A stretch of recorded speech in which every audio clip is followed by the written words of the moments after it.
Chapter 600. Fan Xian looked at him with an indifferent laziness in his eyes. Although Qing Zhou is at the front lines, it is, after all, under the control of the Western camp. There is no need to be so afraid. Li Hongcheng used his finger to point at his nose and said angrily, "You are a high official and noble. You want to go to Qingzhou with just a thought. Don't you know how much trouble you will cause?" Qingzhou was the furthest city in the Qing kingdom. It was the land the great prince had forcefully taken when he first led troops. It was also the newest city. It hung on the edge of the grasslands and was empty on 3 sides. It was often at the point of conflict between the 2 sides. If Xiu knew that the Overwatch Council and Fan Xian had entered deep into Qingzhou, they would probably attack at all costs. Fan Xian swatted away the finger that was about to point at his face and angrily said, "Are you not a high official and noble? Is Princey not? Is Yiling or not? But we are all in the military camp." Li Hongxing looked at him and angrily raised his voice. "You think I don't know you? You will stop when you reach Qingzhou. I know you too well. With the grasslands in front of you, would you not want to go in? You like to take risks. You like to be sneaky. You never follow the group forward or backward. Can I just watch as you slip into the grasslands under my rule?" Li Hongcheng gritted his teeth. "I'm telling you, there is no way." Fan Xian was silent. He had not thought that Li Hongcheng would see through his plans at a glance. However, the dark fire in his heart was still burning. He had to enter Qingzhou and see what was happening, even if he didn't enter the grasslands. "I promise you, I won't bring my subordinates into the grasslands." He gazed at Li Hongcheng and said seriously, "I just want to go to Qingzhou to investigate some things. If I don't come, no one will know exactly what has happened. Believe me, this matter is very important." "What are you investigating in Qingzhou?" Li Hongqing calmed down and looked at him. "If you have an edict, I will let you go. If not, then don't say anymore." "If I had an edict, why would I be talking to you?" Fan Xian saw that he was being stubborn and couldn't help but become angry. "Don't forget, I am an imperial envoy. His Majesty has allowed me to act at my discretion. I am informing you because I respect you. If I really want to go to Qingzhou, what are you going to do to stop me?" Hearing this, Li Hongcheng gritted his teeth but couldn't find any words to refute. A moment later, he said in a cold voice, "I must warn you, the border is not the same as before. It's easy to die. The Hu people have become more and more sinister. Their methods are similar to yours. Why were you able to capture me when you brought the Overwatch Council into the city earlier? It is because many spies have infiltrated Dingzhou. The Western Camp and the Governor's Manor of Shiliang Road are both nervous about this matter. Your disguises can't even fool me, much less those who..." Li Hongcheng stared into his eyes and tried to persuade him. "Yi Linger is different from you. The Yi family is still respected by the Hu people in the West, but your reputation represents the face of the court. If the Hu people can kill you, they will pay any price. Spies. There are indeed many spies." Fan Xian let out a long breath and faintly said, "In the past 30 years, the Hu people have been unable to send spies into our territory because we look too different. In these 2 years, it has increased. I am also very curious as to where these spies who sell our intelligence to the Hu people came from." A strange light flashed through Li Hongqing's eyes. Fan Xian gazed at him and said, "The most important purpose of my trip this time is to dig out that person, as well as everyone connected to that person. For this matter, I have prepared for 4 whole months. If you want to stop me, go ask the Emperor for an edict." Li Hongcheng raised his hands to indicate that he had given up. However, he continued to smile coldly and said, "Have you thought about what would happen to the Emperor if something happened to you? What would happen to the people of the Western Camp? You overestimate the Hu people." Fan Xian lowered his eyelids slightly and mockingly said, "You underestimate me." Li Hongcheng was startled. Suddenly, he pulled him in and walked toward the study where the map was kept. After walking through the garden, they came to a room. Lighting a lamp, Li Hongcheng spread out a large map and slapped his palm heavily on a spot in the extreme west. In a cold voice, he said, "Look at the position of Qingzhou. It is 200 li away. If you want to go, I will send a troop of 1,000 people to escort you. If you don't want people to escort you, then I want to know, if the Hu people suddenly attack in the last 30 li of the flat desert, how will you deal with it? Fan Xian looked at the map carefully. Although he had studied this map many times in the Jingdo Council, looking at it again now, he still felt a chill. The road to Qingzhou was close to the edge of the grasslands. Using their ability to come and go unpredictably on the grasslands, the Hu people could indeed launch an attack at any time. I am a merchant. The Hu people do not kill merchants, Fan Xian said with his head lowered. In his heart, he was thinking about the agreement he had with Hu Ge. Li Hongcheng did not respond to his words. Pointing at the map, he said, "These 2 years, the Hu people have come out of the grasslands every day to sweep through the fields behind Qingzhou. Do you know how many people have died? Once the Hu people get into a killing frenzy, who cares if you are a merchant or not? Even if you're a 9th level ace, if you're faced with hundreds of roaming riders, what way do you have to escape?" Without waiting for Fan Xian to respond, his finger continued to move on the map. Look at this area. This is the direction the Hu people are mainly attacking. In these 2 years, over 1,000 field army soldiers have died. Fan Xian knew of the tragedy on the border and said, "Is there no way to solve this problem? I can guarantee that the metal riders under my command will not lose to the Hu people's roaming riders. However, this is like 2 people stabbing knives at each other. Both knives are sharp, but the target is different. They don't dare to touch my main force, but I can't catch their main force."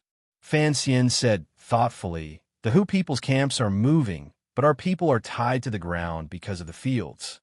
The damage they do to us is greater than the damage we do to them." Li Hongcheng nodded his head helplessly. "That is why I have to go to Qingzhou. I have to see just who the master who invented this kind of bastardly tactic is." Fan Xian's eyes were cold. An underworld fire began to burn amidst the coldness. Knowing that he could not convince Fan Xian, Li Hongcheng stared into his eyes and asked, "Why is the Overwatch Council paying so much attention to the Shiliang matter? It's not council business, it's my private matter." Fan Xian's mood was clearly terrible. Looking at the red dots on the map, he said, "Of course, it's not just a private matter. I have to stabilize the situation in the West before next year. I need your help. At the same time, I also have to cut off the support the Hu people have." Before next year? Li Hongqing looked at him with confusion. He didn't know why he was so anxious about the situation in the West. "Next year, Sigu Jian can, at most, hold out until next spring," Fan Xian said with his head lowered.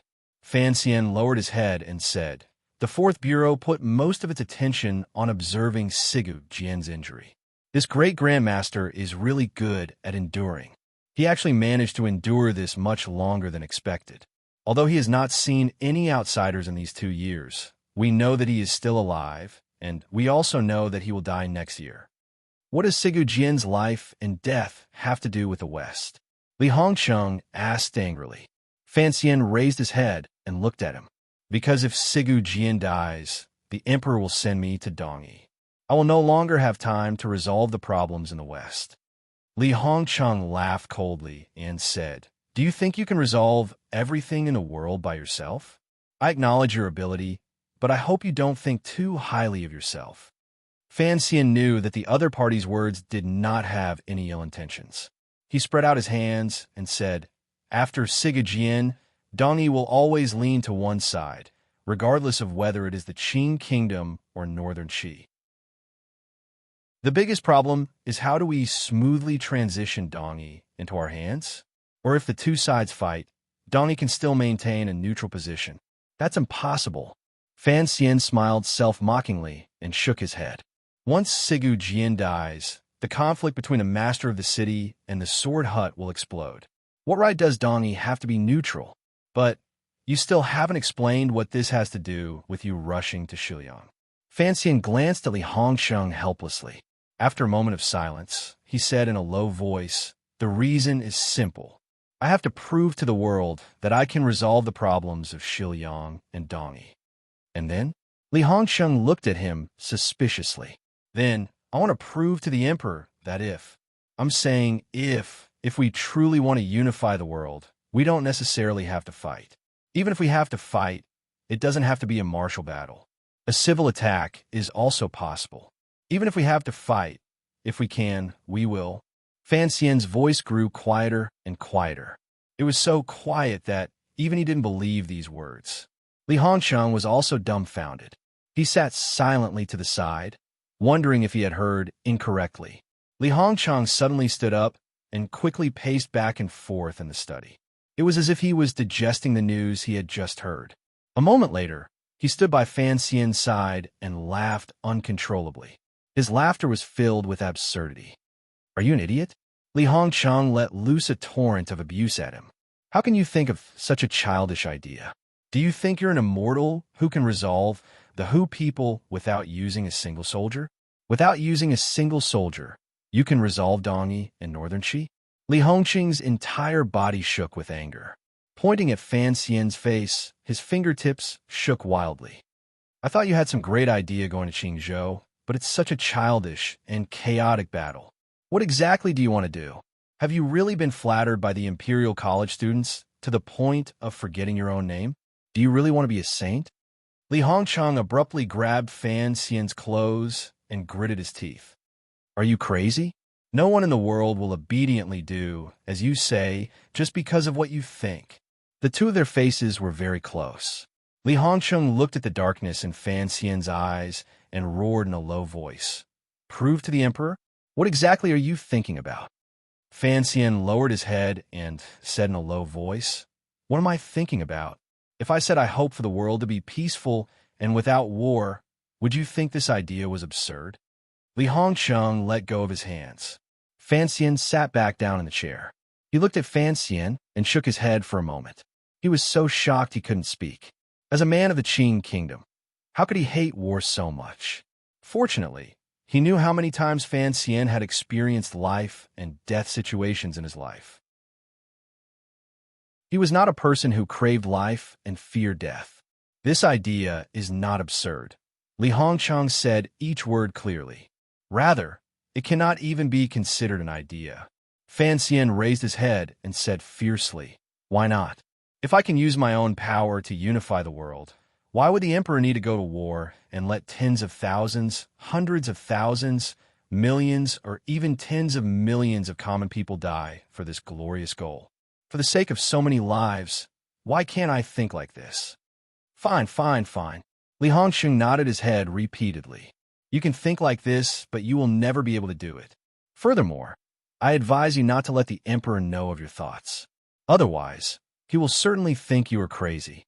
I have been crazy to begin with." Fan Xian closed his eyes and faintly said, "You don't know how I've lived these 2 years.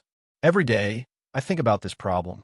It seems that in the next moment, a great battle will erupt. Those common people who don't understand anything will die under horses or under knives and spears. I want to change all of this, but I don't know how to do it. No one can help me. No one can help me." He suddenly became angry. Opening his eyes, he stared at Li Hongcheng and extended a finger. In a loud voice, he said, "They've all left. Chen Pingping doesn't care anymore. Father has retired. Lin Ruofu has been scared into an old rabbit by the Emperor in Wuzhou. And the boss, he'd probably be happy to go to war and not stay in Jingdou. Uncle Wu Zhu had also left. It was only him," Fan Xian added in his heart. "It's only me." Fan Xian's lips trembled slightly. He gritted his teeth and said fiercely, "It's only me who thinks and struggles at night. I'm not satisfied. I know that this is a difficult goal to reach, but I still have to try." Absurd, laughable, childish. Li Hongcheng shook his shoulder as if he wanted to shake this madman awake. The Emperor used 30 years of time to create such a wonderful situation. Shihu, if the Emperor is prepared, he can beat them into trash at any time. In the current situation, you want to go against His Majesty? Let me tell you, the Emperor doesn't need you to do these things for him. He has enough power to do it himself. Li Hongcheng looked at Fan Xian like he was looking at an idiot. "In these 2 years, you had the Overwatch Council purposely reduce its power in order to stabilize the court. You allowed the palace treasury to regain its former glory, replenished the national treasury, and replenished military expenses. If you truly helped him pacify Shihu and take back Dongyi, You would have already made all the preparations for the emperor before a great battle. Yet, you want the emperor to give up on the idea of starting a war at this time? Do you think the emperor is crazy, or are you crazy? What exactly happened? What has happened to you these 2 years? Li Hongqing looked at Fan Xian in disbelief. The world is at peace. This sort of thing has never happened before. At least while I am alive, I hope for world peace. This can be considered my life's dream. Fan Xian smiled self-mockingly. After a moment of silence, he said seriously, ever since I was young in Danzhou, I had always thought about what I wanted to do in this life. Later on, I gradually understood that if the world could be at peace, that would be for the best. 2 years ago in Jingdao, Fan Xian raised his head and looked at Li Hongqing's closely bearded and concerned eyes.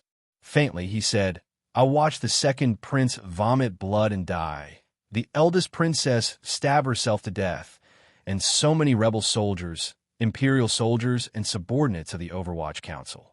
Because of the goal of unifying the world, they became sacrifices on the emperor's path. It was at that time that I solidified this dream. Is it laughable?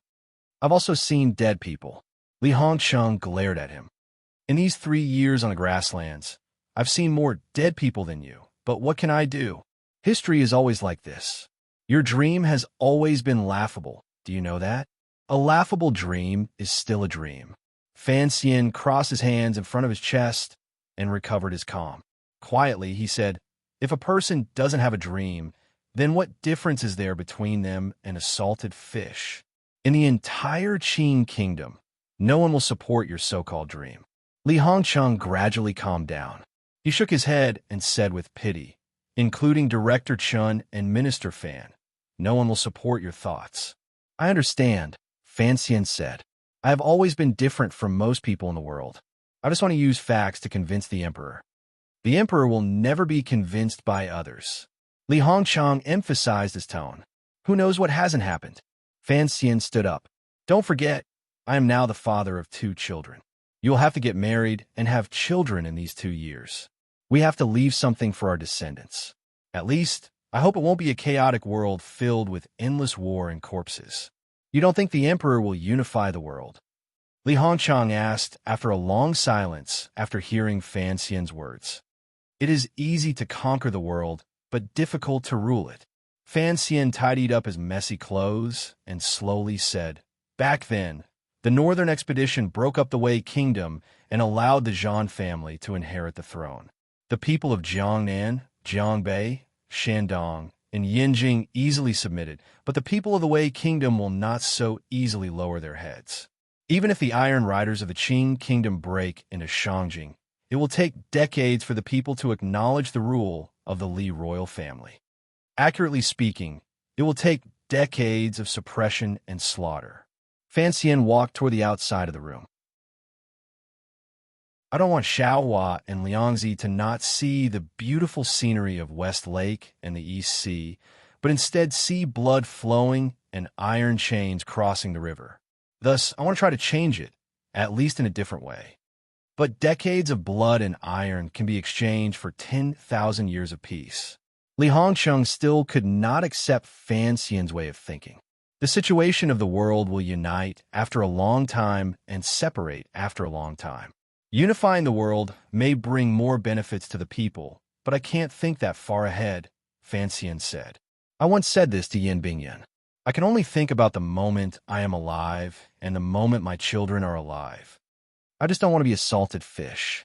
I don't want to be a saint. After saying this, Fan Xian walked out of the room. Inside the room, Li Hongqing's palms pressed against the map and suddenly said, Why are you telling me this? Fan Xian didn't turn around. He smiled and replied, We are friends. I won't hide my thoughts from my friends. Then, he thought of his friend in the flowery dress. His heart throbbed with pain. A few days later, the imperial envoy of Shiliang Road, the commissioner of the Overwatch Council, and the Duke of Danbua, Fan Xian, entered the city to patrol on behalf of the emperor. The governor of Shiliang Road and the general came out of the city to welcome him.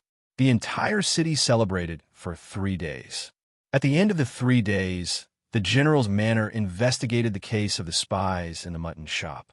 They found that Jiangnan merchants had secretly colluded with Hu bandits and smuggled salt and iron.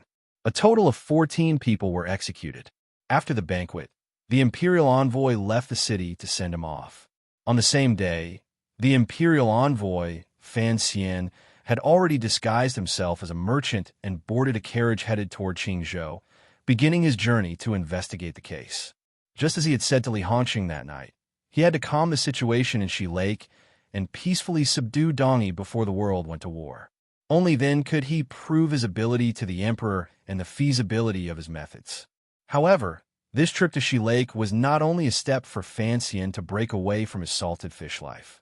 More importantly, he was going to resolve a matter that made him very angry. This matter could not be explained clearly to Hongsheng. The carriage moved forward on the road between the boundless fields. In front and behind the carriages, Overwatch Council subordinates were watching everything cautiously to prevent the Hu people's grass-clearing troops from suddenly attacking. Fan Xian hoped that a small group of Hu people would come. Unfortunately, after that night, Li Hongsheng had first launched the autumn attack in the 9th year of the Qing calendar. In an instant, the Shi Lake riders had killed their way back to the foot of Tianshan. On the grasslands, the empty rear of Qingzhou immediately became quiet. Fan Xian drew back his gaze from outside the window. He knew that the large movements of the western camp were completely to ensure his safety. Although Hongsheng had not said it explicitly, he was using his actions to help him.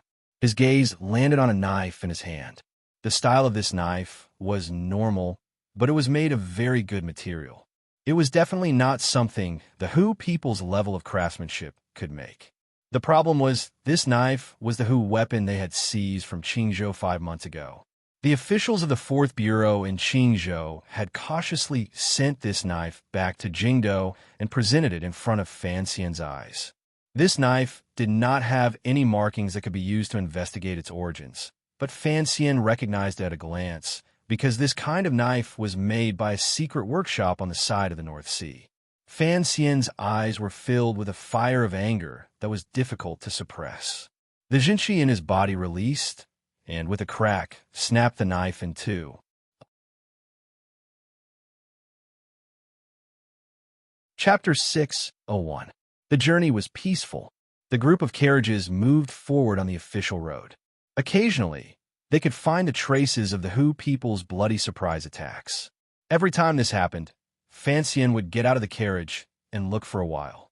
Then, he would have his subordinate 2nd Bureau intelligence officers carefully gather all kinds of information. Stopping and walking like this, it only took them 6 days to arrive at the most remote and shortest-lived city in the Qing kingdom, Qingzhou. Qingzhou was very different from what Fan Xian had imagined. Before coming here, he had carefully looked at the intelligence reports in the council and had even specifically asked the Great Prince about the specific situation on the Western Front. He had thought that Qingzhou was just a rather desolate and run-down border city, more like a heavily guarded military camp. Unexpectedly, when his group entered the city, they found that other than the soldiers walking back and forth, most of the people in the city were merchants. Merchants like Fan Xian walked through the few remaining streets and alleys in Qingzhou with hurried expressions. They hurried to exchange documents for exiting the border. In a loud voice, they called for hard labor and carefully stared at the goods they had brought to the border. All of this made Qingzhou lose some of its iron and blood color. Instead, it gained a rich smell of money. It appeared particularly messy. Fan Xian had thought that the court had set up a province here, mainly for symbolic meaning. Qingzhou would be particularly small and dry. He had not thought that this place would have the feeling of a little Suzhou. He sat on the shaft of the carriage and looked at the scene in front of him with a pained smile. He didn't know what to say. Speaking of which, Qingzhou's abnormal prosperity was inextricably linked to Fan Xian. In the small city, most of the brave merchants who were busy entering the grasslands came from Jiangnan. The Qing court had always strictly prohibited trading with the Hu people. 3 years ago, Fan Xian had remonstrated with the emperor and secretly relaxed this rule. Salt, iron, and grain were strictly prohibited from being sold to the Hu people. But what was there to be afraid of selling luxury goods like jewelry, perfume, and strong alcohol to the Hu people. For one, it could bring a lot of income to the Qing national treasury because the nobles and the Hu tribes, who controlled more than 90% of the wealth, greatly welcomed these things. For another, it made it easier to send spies into the grasslands. Fan Xian had seen this in the past, but he had not personally come to Qingzhou. He indeed did not know that one thought of his had allowed Qingzhou to develop so quickly in just a few short years. It had already surpassed his imagination. It looked like they could earn the Hu people's gems, good horses, and blankets by using some small things that were not particularly valuable. Such a large profit made the Qing merchants extremely excited. They were willing to risk the danger of the two sides fighting endlessly and go deep into the grasslands to trade. Marx's words were very good, Fan Xian thought. He also had a plan in his heart. Since there were so many people covering for him, he should still be able to go to the grasslands. The border army stationed in Green Province was especially strict towards these merchants. Even though those merchant companies vigorously stuffed banknotes into the officers' hands, they still didn't speed up the inspection. Fan Xian and his group waited at the city gate for a long time, but found it difficult to move forward. The autumn sun hung in the sky above the grasslands. It was a blazing white. Although it did not give the merchants and soldiers in the city too much of a test of heat, this kind of brightness made people's emotions begin to become irritated. After all, Qingzhou was too special. It was a strange city formed by soldiers and traveling merchants. When the soldiers became irritated, their attitude toward the merchants became much worse. Although the merchants' emotions were similarly irritated, they still lowered their heads and smiled obsequiously. Until today, the soldiers of the Western camp still could not understand why the imperial court would allow these greedy bastards to pass through Qingzhou and enter the grasslands to curry favor with their mortal enemies, the Hu people. As they sent out the documents, they were cursing in their hearts with ill intentions. They hoped that these shameless bastards who did not care about their lives for money would die on the grasslands under the arrows of the Hu people and never come back. Outside the inspection yamen, there were a few black-robed Overwatch Council officials sitting beside the officers and supervising the inspection of goods. Fan Xian gave Mu Feng a meaningful glance. Mu Feng immediately understood his meaning and began to prepare to secretly make contact with these colleagues of the Fourth Bureau. After arranging everything, Fan Xian impatiently continued to wait in the carriages. He jumped off the shaft of the carriage and patted the dust off his bottom. Leading a subordinate disguised as a servant, he walked into Qingzhou. He pulled open his collar and raised his head to look at the white sun that had shrunk into a small circle in the sky with narrowed eyes. He also felt irritated in his heart, but he didn't sweat. He was very upset. Suddenly, the Qingzhou city gate not far behind him suddenly opened. A series of urgent and orderly horse hooves rang out outside the city gate, startling the long line of merchants waiting to inspect the goods. Everyone looked toward the city gate with curiosity. They didn't know which troop had returned. The troops returning at this time should have been out hunting rabbits on the grasslands after not returning all night. Hunting rabbits was a slang on the border. It had the same meaning as the Hu people's so-called gathering grass and grain. The Qing kingdom and Shi who had continuously stabbed at each other. They relied on this kind of sweeping and counter-sweeping to maintain the blood hatred between them. Although the Qing army was powerful, the troops that dared to leave the city to fight in the middle of the night still appeared very courageous. Fan Xian also heard the dense sound of horse hooves. He pulled his gaze back from the sky and looked toward the city gate. Perhaps it was because the sun in the sky was too hot that it left a burning white mark on his retina. When he gazed at the group of weather-beaten riders outside the city gate, particularly the general at the very front of the riders, it was like he was looking at the sun. The general leading the riders bravely attacking the grasslands at night was not tall. Contrasted by the armor, she appeared slightly thin and small. However, Fan Xian felt that her body was suffused with light, especially the pair of eyes under her eyebrows that were as dark as the distant mountains. Her eyes were still very bright, so bright that there was not a trace of impurity. They were like jade reflecting the sunlight. However, her brows were furrowed. It seemed that she was thinking more than many years ago. The armor on her body was stained with blood. The horse beneath her was very tired. It looked like she had experienced a true battle last night.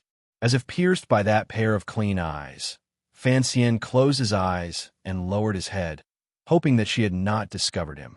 A strange feeling welled up in his heart. This scene seemed to prove that something like time did not just advance in one direction. 5 years ago, Fancien had come to Jingdo from Danzhou. Outside the city gate, he had seen this girl with brows like distant mountains and eyes like jade. However, the girl who had called him teacher back then wore a light-colored dress and a playful white deerskin hat. Today, the girl was wearing a dusty military uniform and had an awe-inspiring aura. Time had changed many people and changed many people. It seemed that the only thing that did not change was their names. Fancien lowered his head deeply and used his subordinate's body to hide his figure. On the horse, Yiling was clearly tired. She did not notice that there were old acquaintances among the merchants on the side of the street. When the merchants realized that the leader of the riders was Yiling, they withdrew their gazes. These merchants, who had come to Qingzhou for many years, were already used to this scene. Since it was the young lady of the Yi family who led the troops out of the city, regardless of whether it was night or day, she would have to kill some Hu people before she was willing to return to the city. 2 years had passed since the Jingdo rebellion. The emperor was grateful for the Yi family's loyalty and gave a special edict to take away Yiling Er's title of Wangfei. In reality, he was silently allowing this girl to remarry. In the old territory of the Dingzhou army, all of the soldiers and commoners were used to calling this girl who had returned home Lady Yi. No one was used to calling her Wangfei. However, Yiling stubbornly called herself Wangfei. It was only a year ago that she had taken a knife and forced Li Hongsheng to send her to Qingzhou. Fancien watched the thin figure on the horse gradually move further and further away. He was silent. He knew very well about Yiling Er's life these 2 years in Dingzhou and Qingzhou. He also understood why Yiling persisted in calling herself Wangfei and why Yiling wore a suit of armor. Perhaps it was only on the grasslands when she brandished a sword that she would forget the unhappy past. The environment of the grasslands and a life of iron and blood were indeed the best ways to make a person strong. The daughter of the head of the Bureau of Military Affairs, the daughter of the person in charge of the Qing Kingdom's military, was fighting head-on with the enemy on the most dangerous frontier. This was probably something that had never happened before in history. Because of this drama, what Yiling received was no longer just sympathetic gazes and rumors, but respect and fear. Fancien was not worried about Yiling safety because Li Hongsheng would certainly not let Yiling sink into a dangerous situation. The people on both sides of the frontier all had a natural respect for the Yi family. The riders Yiling led were certainly the elite of the Qing army. Yiling had the strength of a 7th-level martial artist. It was enough to protect herself. Most importantly, this path of forgetting had been chosen by Yiling herself. Fancien greatly respected this. With great difficulty, Mu Feng exchanged for the document to leave the frontier. After being pulled by the Qingzhou military and reprimanded by the ear and endlessly intimidated by the dangers of the Hu people on the grasslands, he finally completed all the necessary procedures with a helpless expression. The goods were gathered in the Qingzhou Yamen. When they left the city and entered the grasslands, they would have to use the pass in their hands to pick them up. This was also because they were afraid that after the goods were inspected, some people would secretly tamper with them. Smuggling such things was rampant no matter which frontier it was. Some military officers would even bring in small groups. However, the Dingzhou general's manner turned a blind eye to this matter. Qingzhou was isolated on the edge of the grasslands. Life was unspeakably bitter. If there wasn't some outside money, no military officer would be willing to stay here for a long time. That night, Fancien and his group rested in a large shared bed. The entire large room was filled with the stench of feet. The night was bone-chilling. Fancien used his privilege to sleep against the wall. Although it was the coldest, it was also the quietest. Mu Feng lay beside him and repeatedly asked for forgiveness in a quiet voice. Fan Xian smiled and didn't say anything. In everyone's eyes, he was a descendant of the heavens. Not many people knew what kind of hardship he had suffered in his 2 lives. When it came to enduring hardship, everyone underestimated him. The night grew darker. A few strange movements came from outside the shared bed. Mu Feng, who had not slept, immediately woke up and prepared to inform Sir Fan Jr. Unexpectedly, when he turned his face, he saw Fan Xian's bright and calm eyes shining with light in the night. Like a wolf, the two of them quietly rose and met with the official of the 4th Bureau of the Overwatch Council. It was the clever person who had secretly sent the knife to Jingdo. In a dark corner of the courtyard, Fan Xian lowered his voice and asked the official, "How many of these knives are there?" "Just this one," the official quickly replied. "Originally, there were 3, but after I took one, I found that the other 2 were gone the next day." Fan Xian's heart chilled. Could it be? The official knew what he meant and shook his head. "It's not from the Western University. These spoils of war are not eye-catching. They're all piled up in the warehouse, and no one notices. As for those 2 knives, they should have been stolen by someone. I'm not sure who stole it." "You didn't watch that night?" Fan Xian stared into the official's eyes. The official raised his head and replied in a small voice, "I watched all night and didn't find anything."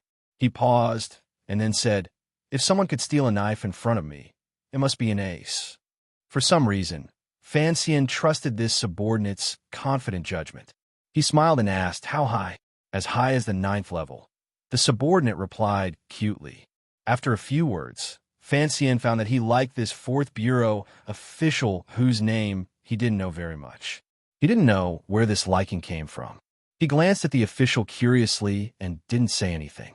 He thought to himself that the 9th level disciples under heaven were all famous and powerful figures. How could a 9th level appear in this remote Qingzhou? Although liking was liking, Fan Xian's eyes under his slightly lowered eyelids became icy. His fingers bent slightly, ready to strike and kill the official in front of him at any moment.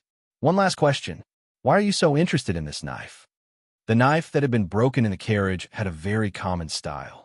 If Fan Xian had not been very familiar with the material used to make the knife, he would not have discovered the hidden danger within. The 4th Bureau official did not feel Fan Xian's hidden but unreleased killing intent. Very respectfully, he said, "Sir, I am a member of the Qinian unit." The official knelt on one knee and presented an item with both hands. Fan Xian accepted the item and slowly stroked it in his palm. His heart was empty. This was the token of his most loyal subordinate. However, he truly knew nothing about this official's existence. He confirmed the other's identity and no longer had any doubts. He nodded his head. The official stood and said in a low voice, "I was personally chosen by Sir Wang to join the team. However, I have never stood out. A few years ago, I had been in the 3 large workshops. At the beginning of this year, I was moved to Qingzhou. Looking at this knife, I felt it was strange because this knife embryo should be a Type B steel from the 3rd large workshop. In the past, the weapons produced by the palace treasury may have been lost on the battlefield, but this kind of knife has not been distributed to the military. I felt the situation was urgent, so I quickly informed you." Fan Xian nodded and took a deep breath. He knew his good luck was still continuing. However, he didn't know who the 9th level ace who had stolen the 2 knives was. He secretly deduced that if that person was his enemy, the court would probably be full of words attacking him for treason by now. Since the court was quiet, it meant that the person who had stolen the knives also wanted to help him cover up. "So, you were personally chosen by Lao Wang." In the darkness, Fan Xian smiled. It was impossible to see that his smile was slightly twisted. "No wonder your words are so interesting." Fan Xian opened his mouth again and said, "Concerning the name Songji Xianling, have you found anything?" The official stood and reported seriously, "There have indeed been a few more outsiders in the Hu King's camp these 2 years, but there is no Songji Xianling. I have no leads." Fan Xian said, "I've already had the 2nd Bureau investigate this name. Wait here." Once there is news, immediately send someone into the grasslands to inform me. You're going to the grasslands? I'm going to find the person who stole the knives. Fan Xian's voice was very cold. Immediately after, it softened. He patted the official's shoulder and said, "You did well this time. After you finish investigating this case, return to the capital to help me. Thank you for your promotion." The official was overjoyed and knelt down to accept the order. He lowered his voice, but could not suppress his joy. "I haven't seen Sir Wang in 2 years. I wonder if he is well." Concerning Wang Qinyan's whereabouts, Fan Xian had never made it clear to the officials in the council. Everyone, including Yin Bingyun and the others, thought that Lao Wang had gone to carry out the commissioner's secret mission. No one suspected anything. The Overwatch Council officials on the periphery knew even less. Hearing these words, Fan Xian was silent. He thought to himself, "Wang Qinian, that old bastard. He has already left, yet he continues to help me. How can I not miss him?" The opening ceremony of the Paralympics last night was very good. If there are friends who didn't watch it, it would be best to watch the replay. Otherwise, it would be a pity. Another thing. Yesterday, I watched Zhang Xiaohua's first chaos in history. I've been nurturing him for a few months. After watching it all in one go, I almost laughed my head off. Talent is talent. This is rare. Speaking of which, why does 6th Lu's surname just happen to be Lu? His words were too biased, too biased. Chapter 602. 2 days later, Fan Xian and his group prepared to leave Qingzhou. This trip required them to go deep into the grasslands, so it was not convenient to ride in carriages. Other than carts carrying goods, the rest of the merchants all traveled on horseback. During these 2 days, Mu Feng had already naturally established a good relationship with the merchants and agreed on a journey. Early that morning, when large numbers of merchant groups began to leave the city, the Qingzhou riders, who had once again left the city to hunt rabbits, just happened to be returning to the city. The two groups brushed past each other. The riders did not look directly at these merchants. Although their superiors would sometimes send these riders to escort these merchants, most of the time, the two sides rarely interacted. Without the Qing army escorting them, perhaps these merchants would be safer. Yiling, with a tired expression, sat on her horse. A few strands of black hair leaked out of her helmet and mixed with her sweat. It was sticky. She used her finger to play with it. Her gaze unconsciously flickered to the merchant group outside the city gate. It was just a glance, but it was like she was attracted by a magnet. Yiling furrowed her brows and looked suspiciously at a young merchant standing next to a horse in the caravan. The merchant wore a cotton robe. It was ordinary and did not appear to be eye-catching, but Yiling felt that it was a little strange. From this angle, she could only see the young merchant's back. It was this back that allowed Yiling to discover his true identity. Her expression suddenly changed. A complicated emotion flashed through her eyes. It was Fan Xian. How could Yiling so easily discover Fan Xian's figure? Because Fan Xian was her teacher, he had once taught her little tricks for a year. Yiling had also taught him the Yi family's coffin breaker without holding anything back. Their palms crossed and their bodies fought. They were familiar with each other's movements, habits, and body characteristics to a terrifying degree. Yiling stared in a daze at the figure's back. Biting her lip, she suppressed her emotions. She did not ride forward. Instead, she cracked her whip, called out to her teacher, and cried loudly. She knew that since Fan Xian had come to Qingzhou in disguise and had not come to see her, then it was certainly not a private matter. Rather, it was an important mission for the court. The Overwatch Council wanted to make some noise on the grasslands. If it was not an important matter, a noble son like Fan Xian would not take such a big risk and enter deep into the grasslands. Yiling was no longer the spirited little girl of the past. She had matured a great deal. She would not expose Fan Xian's identity in front of everyone. She only glanced deeply at his back, and then silently led her horse toward the manor. After entering the government, she didn't even rest for a moment before she said, "A few days ago, the Dingzhou General's manor gave the order for the autumn hunt. It is time for us to make some moves." A general who was listening at the side felt a chill in his heart. He thought to himself that Miss was getting more and more ruthless. It was just that they had launched an attack in the middle of the night, and their men and horses were already exhausted. He explained, "The great general's orders are clear. Qing province is not within the scope of this autumn hunt. Then we'll make it ourselves." Yiling lowered her head. She was no longer a little girl who had come to play, but a female general with a lot of experience. Add to that her identity and background, and the words she spoke, even her immediate superior had to consider them seriously. No one knew why Yiling insisted on the Qingzhou army joining the scope of the autumn hunt. No one knew that the commissioner of the Overwatch Council, Fan Xian, had come to Qingzhou, left Qingzhou, and entered the grasslands. Yiling suggestion was to use the Qingzhou riders to attract most of the Hu people's attention and protect the safety of the merchant group along the way. There have been especially many merchants this year.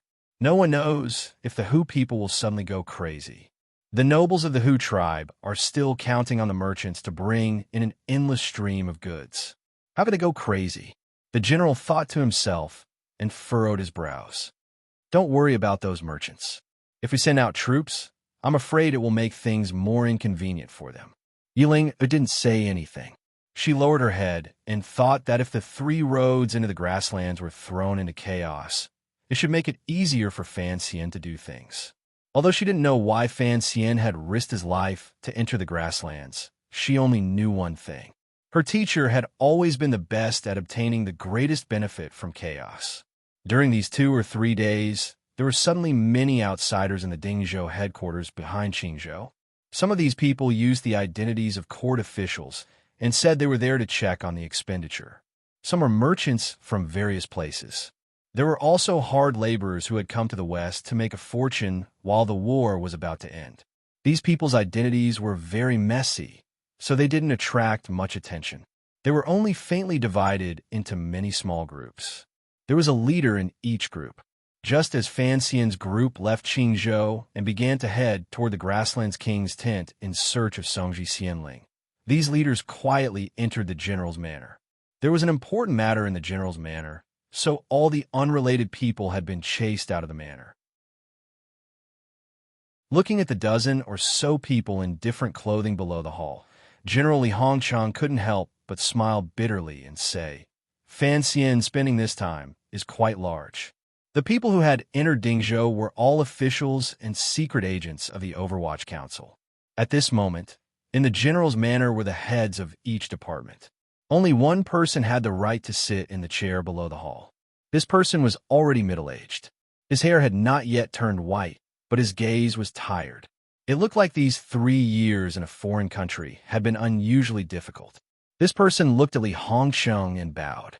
"The council thinks that if we want to clear out the spies in Dingzhou, we must use thunderous methods." Li Hongcheng looked at this person and furrowed his brows. "But we can't have you come personally. Deng Ziyu, you're not in Shanjing. You've suddenly come to Dingzhou. What about the court's matters in the north?" Li Hongqing's status was noble, but he spoke more politely to this middle-aged man because he knew he was the head of the Overwatch Council spies in northern Qi. His more important identity was the head of the Qinian unit and one of Fan Xian's most capable trusted aides.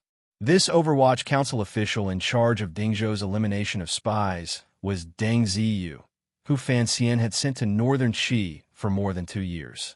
No one knew what went wrong with the mission this time for Fan Xian to bring him back.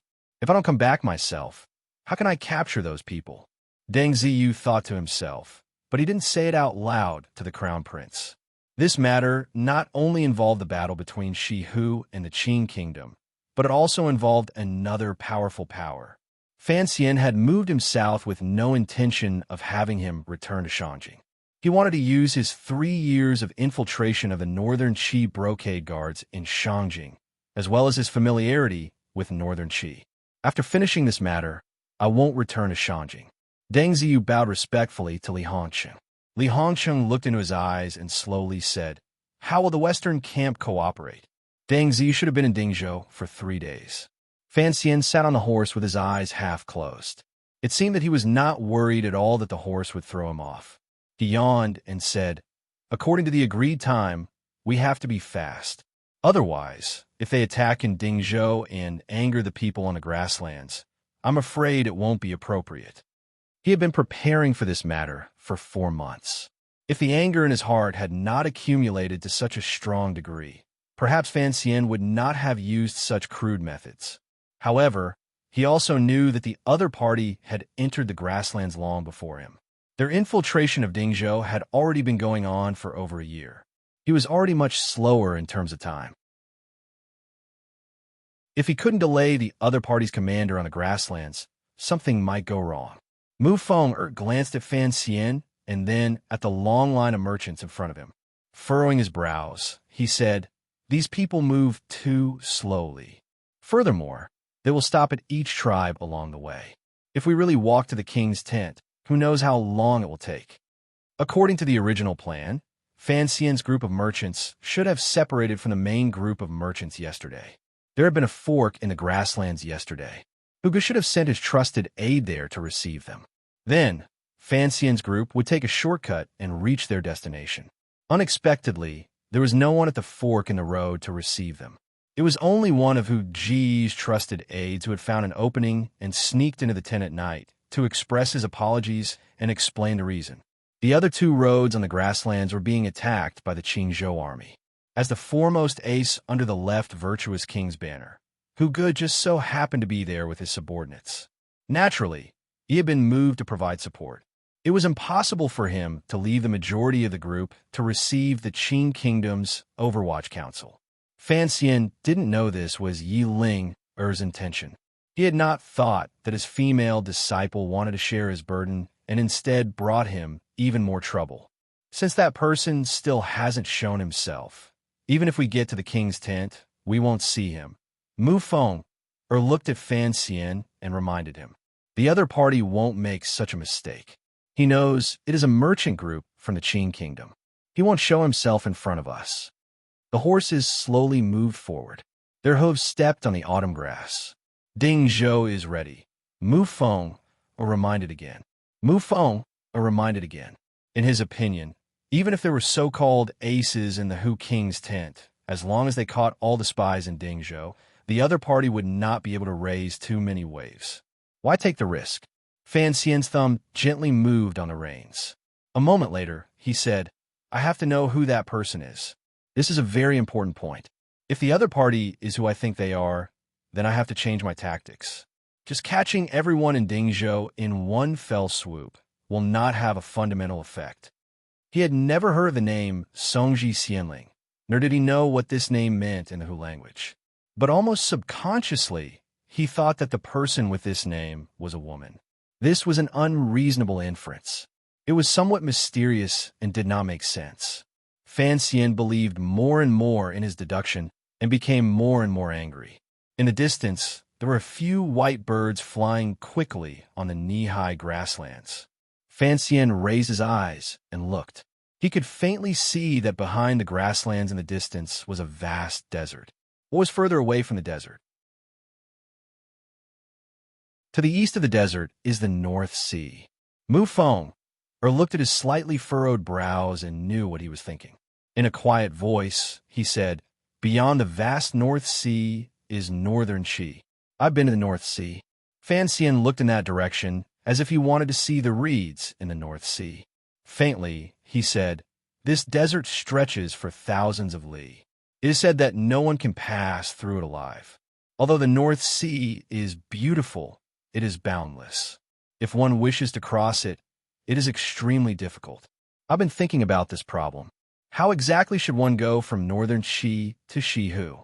First head south into the border of the country. Then from northwest of Jingdou, head straight for Dingzhou, and then Qingzhou into the grasslands. That is where we are now. Mu Feng had clearly put in a lot of effort in Jingdou. It will take a long time, but it is convenient. Compared to forcefully crossing the North Sea and passing through the desert, it is more feasible. But the Shihu king's tent and the 2 virtuous kings would never trust a Central Plains person from the Qing kingdom, Fan Xian said with a cold expression. Fan Xian said with a cold expression, to win the trust of the seemingly warm, but actually overly suspicious Hu people is a difficult task in itself. So, I am very curious as to how they did it. In the next dozen days, the merchant group advanced deeper into the grasslands. Everywhere was a scene of autumn grass. Occasionally, they saw nomadic herders grazing hundreds of cows and sheep. They were like white clouds floating above the gently rising and falling meadows. It was beautiful and peaceful. This place was no longer the place where the Shi, Hu, and Qing armies fought, so it gradually gave off the feeling of a paradise beyond the Great Wall. Along the way, they passed through two large tribes. The Qing merchants had sold a lot of goods. The entire merchant group appeared much lighter, and their speed also increased.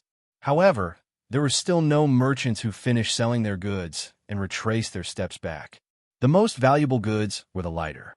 Furthermore, if they wanted to sell them for a high price, they could only go to the Hu King's tent. Along the way, Fan Xian carefully paid attention to the Hu people's attitude toward his merchant group because this involved a very important matter in the future. He self-mockingly found that the gaze the Hu people used to look at the Central Plains merchants was still somewhat unfriendly and even contained a bone-deep hatred. The blood debt of thousands of years could not be washed away with gems and tea. However, the leaders of the tribes, the priests, and the nobles had a much better attitude toward the Central Plains merchants. Through Mu Feng Er's careful questioning, he learned from the mouths of the people in the old merchant groups that this change in attitude had only begun a year ago. It seemed that the Shihu King's tent finally understood the importance of trade and had given orders to the various tribes to strictly forbid them from harassing the merchant groups entering the grasslands. In some dangerous areas, they were even responsible for sending out the elites of the tribes to protect and escort these merchant groups. A year ago, there was a poor little tribe that could not resist the temptation of the Central Plains merchants. They secretly attacked and stole a lot of goods, angering the king's tent. He directly sent out soldiers to exterminate them, or rather, slaughter them. Not a single person from the small tribe survived. It was also this bloody example that made everyone on the grasslands understand the determination of the king's tent. It also ensured the safety of the Central Plains trading caravans. From then on, even though they still faced some hostile gazes on the grasslands, the Central Plains merchants no longer faced any dangerous swords or sabers. This was a long-term plan. Fan Xian secretly admired it. He knew that although the merchant groups were only selling some luxury goods, there was no life without trade. As long as the merchants on the grasslands were guaranteed to be unobstructed, who knew if the merchants of the Qing Kingdom, Dongyi, and Northern Qi would secretly disregard the Qing Kingdom's ban and secretly send daily and military supplies into the grassland for the sake of profit. If this went on and the border was relaxed, the power of the Hu people would grow day by day. That day, the king's tent finally arrived. Looking at the crescent sea at the foot of the lonely mountain, the small desert beside the sea, and the large green grasslands, Fan Xian was slightly dazed by the beautiful scenery. The location of the king's tent was indeed different from other places. There was a different layout between heaven and earth. In particular, the green grasslands made Fan Xian feel strange. It was autumn, so why was the grass still green? On the side of the lonely mountain, countless cows and sheep were scattered across the wide grasslands. The young women of the Hu tribe were washing pots and utensils by the crescent sea, preparing to welcome the guests from the Central Plains. It was quiet. The sky here seemed to be much lower than in other places. It almost touched the ground of the grasslands. The autumn wind blew slightly and the grass bent low. It was very refreshing. Fan Xian dismounted and glanced at a normal Overwatch Council official behind him. He smiled and turned his head. Looking at the beautiful scene in front of him, he couldn't help but shake his head. After a while, the king would personally host a banquet to entertain these esteemed guests. The Western Lake man led the Central Plain merchants to a tent on the shore of the Crescent Sea and had them rest. After a while, the king would personally host a banquet to entertain these honored guests. This group of merchants was probably the largest group of merchants this autumn, so the king's tent was very attentive in entertaining them. However, Fan Xian still felt it was strange.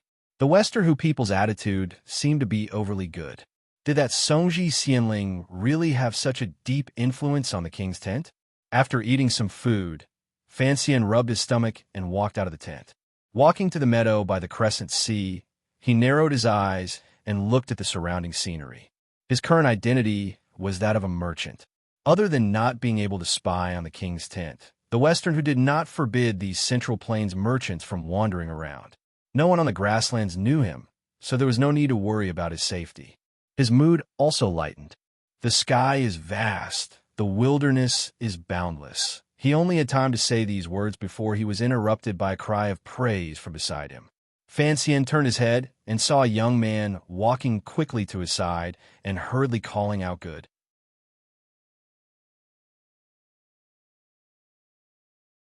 Chapter 603. Fan Xian looked at the young man and smiled. However, the thoughts hidden deeply in his smile were not discovered by the young man. He had stood on the meadow for a long time and watched the young man walk out of the king's tent. He waited for the young man to gradually approach the meadow before he said those 6 words. He wanted to give a young man a chance to strike up a conversation because he knew that the young man who had walked out of the king's tent would want to speak with the merchants of the Central Plains. Striking up a conversation was one of Fan Xian's best skills. Back in the day, the northern Qi Saint girl Haidang had also lost to his skill of the tongue, much less this young man. Of course, the young man chuckled. Although it was only 6 words, the aura of the grasslands was immediately forced out by them. This was an excuse. It was an excuse that the young man, who had been lonely on the grasslands for a long time and urgently needed to chat with someone from the Central Plains to relieve his homesickness, had found. His long years of working as a special agent of the Overwatch Council allowed Fan Xian to quickly make a decision in such a short amount of time. The young man's appearance was clearly not that of a Hu person, but he had walked out of the king's tent. He must have some connection to the person he was searching for, which was why he had acted. Someone from the Central Plains? Fan Xian looked at him suspiciously and asked, "I didn't see you in the merchant group. When I came back last time, there were some goods I didn't sell. The king treats us guests very well, so I stayed behind to see if there were any benefits." It was clear that this young man was not an expert liar. Fan Xian heard some problems in his tone. "This is my first time here." Fan Xian chuckled and pointed at the crescent sea and grasslands in front of him. "I didn't expect the scenery on the grasslands to be so enchanting.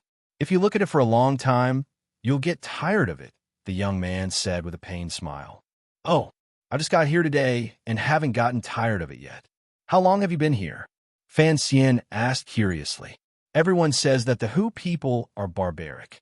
Aren't you afraid that they'll suddenly go crazy?" After his disguise, Fan Xian had a handsome and sincere face. Additionally, his relaxed tone and sincere attitude made it easy for him to gain the trust of others. His conversation with the young man continued very naturally. This young man's surname was Wei Wuqing, which was probably a fake name. According to him, he was also one of the businessmen who came to the prairie, but he was forced to stay in the prairie. He had been here for more than 3 months.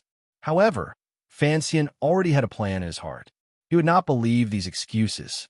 If they were merchants, how could they so easily enter and exit the king's tent?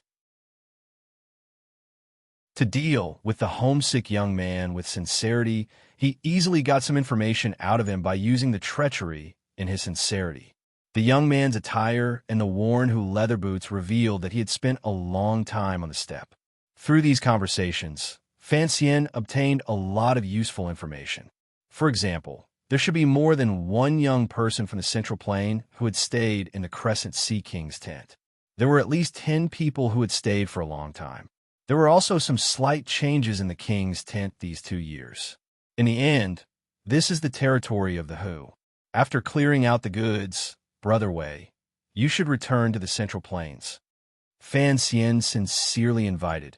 If you come with us, your safety will be guaranteed. Wei Wuqing paused and didn't know how to respond. Looking at the young merchant's sincere expression, he felt a bit of guilt in his heart. He didn't understand why he had talked for so long with this seemingly normal young merchant. He could feel that this conversation was very comfortable. The other party was a person worthy of trust. If Wei Wuqing's deduction got out, the entire world would probably laugh their heads off.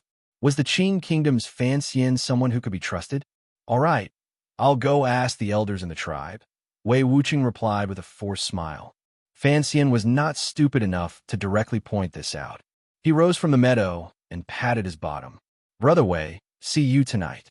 At night, the Western Hu King's tent held a banquet to entertain the merchants from the Central Plain. If Wei Wuqing was truly a merchant, then they would certainly meet at the banquet. Wei Wuqing hesitated for a moment and then explained, "The banquet tonight is to entertain you. We probably won't come." Wei Wuqing doesn't have an accent, but he is certainly not a merchant. Fan Xian drank a mouthful of goat milk wine and furrowed his brows uncomfortably. He said to Mu Feng, beside him, "Furthermore, he has been on the grasslands for at least a year. There are at least a dozen people with him who can enter and leave the king's tent at will." Mu Feng glanced at him and asked in a low voice, "Is it the person we're looking for?" "It should be." Fan Xian seemed to have not expected his luck to be this good. He immediately shook his head.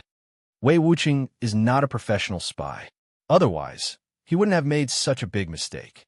I'm thinking, what exactly do these Central Plain people want to do by staying in Western Hu territory? Fan Xian put down his bowl and looked at Mu Feng. Most importantly, the person called Songji Xianling has yet to appear.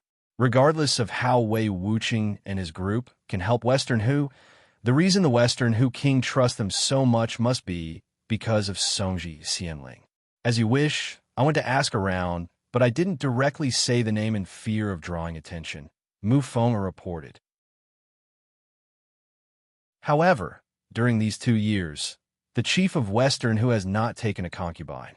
Other than his first wife, he hasn't even had a woman. Fan Xian paused for a moment. From the beginning, he had thought that Songji Xianling was a woman. That was why Mu Feng had investigated from this angle. Hearing Mu Feng's report, Fan Xian couldn't help but laugh at himself. If it really was her, how could she have become the chief's favored concubine? There's another problem, Mu Feng said seriously. I feel that Wei Wuqing's appearance was too coincidental, so coincidental that it cannot be explained. His words cannot be completely trusted. What if it is a trap or a misdirection? My target has never been the Central Plain people in the king's tent, Fan Xian said seriously. Wei Wuqing's appearance may seem coincidental to you, but I don't think it's coincidental at all. He shook his head and said, "The grasslands and Central Plain are 2 completely different worlds. If you don't stay here for a year, you'll not be able to understand those people's longing for home." Wei Wuqing is still a young man. It is difficult to suppress his homesickness. Seeing us merchants from the Central Plain, he wanted to come and talk and hear what interesting things have happened in his homeland. Could homesickness really make people so uncomfortable? Mu Feng furrowed his brows. After he had been transferred from the first bureau to the Chinian unit, he had also been sent out on missions. He didn't think it would be that bad. Seeming to guess what Mu Feng was thinking, Fan Xian said, "There will always be a day when the missions are finished. However, those people from the Central Plain or Northern Qi who enter and leave the king's tent, they may never be able to return to their homeland." After saying this, he sank into silence. The reason he understood Wei Wuqing's thoughts so clearly was because Fan Xian understood how much emotion a wanderer who found it difficult to return to his homeland and was stranded in a foreign land would have. It was just like him. After leaving that world filled with the smell of medicine, he could never return. Although he had never thought about it, it was still difficult to suppress his longing. Even if Wei Wuqing is homesick and wants to talk to the merchants of the Central Plain, are the people in the king's tent not afraid that he will spill the beans? He is using the identity of a merchant. We are unable to go deep into the king's tent to see the proceedings of the Western Hu nobles. No one can prove anything. It was clear that Mu Feng was still worried about Wei Wuqing and the commissioner's coincidental meeting. He furrowed his brows tightly and said, "I just find it strange. Since it is a casual chat, why didn't he go find the Xiong family merchants or me? Why did he come find you?" Fan Xian was silent for a moment. A cute smile rose to his face. He opened his mouth and said, "My meeting with Wei Wuqing was not a coincidence. When he came out of the king's tent, I was already standing on the meadow and watching his every move. Mufong, I had also seen that scene clearly. He stood at the door of the tent by the crescent sea and watched the commissioner stand on the meadow and look down at the grassland and lake. I am good-looking. Even if I am disguised, I am still good-looking, Fan Xian said with a smile. Furthermore, I give people a feeling that they are willing to get close to me. When I stood on the meadow, the Hu women by Haizi's side were all looking at me passionately. Didn't you notice? Mu Feng's expression changed. Such narcissistic words were not easy to respond to. However, he knew that what the commissioner said was the truth. Perhaps he could disguise himself as a normal merchant, but he was certainly the most attractive of the merchants. I stood on the meadow to attract the attention of the young man hurrying out of the king's tent, Fan Xian said. I wanted him to see me at a glance and then come find me. If it was me who seduced Wei Wuqing to come talk to me, it would not be far from the truth. Mu Feng helplessly spread out his hands and said, So, it's a honey trap. The two of them chatted in the tent. In reality, they were waiting for the sun to shine down on the crescent sea and the arrival of the king's banquet. Before long, a Hu interpreter came forward to respectfully invite the guests. The merchants in the various tents all came out. They did not bring any goods, but looking at their chests, they should be carrying valuable gifts for the chief. Mu Feng also brought some. Fan Xian was not sure of the specific arrangements. He walked at the back of everyone and inconspicuously headed toward the king's tent. The largest tent at the foot of the mountain and the tall royal flag symbolized the noble status and great power of the person inside. Looking at this scene, Fan Xian couldn't help but feel a strange feeling in his heart. This was the Western Hu King's tent. Inside lived the master of the grasslands. The Qing army and the master of the grasslands had fought and chased for countless years, but they had never been able to find this royal flag. Because the Western Hu King's tent could move at any time and its tracks were mysterious, regardless of whether it was the Qing emperor personally leading an army on a Western expedition or the repeated attacks of the Great Prince and the Yi family, they were unable to find it. They couldn't even get close. Fan Xian's footsteps moved slowly. He thought to himself that the king's tent, which tens of thousands of iron riders could not get close to, was right in front of him. This kind of attraction and temptation was incomparably great.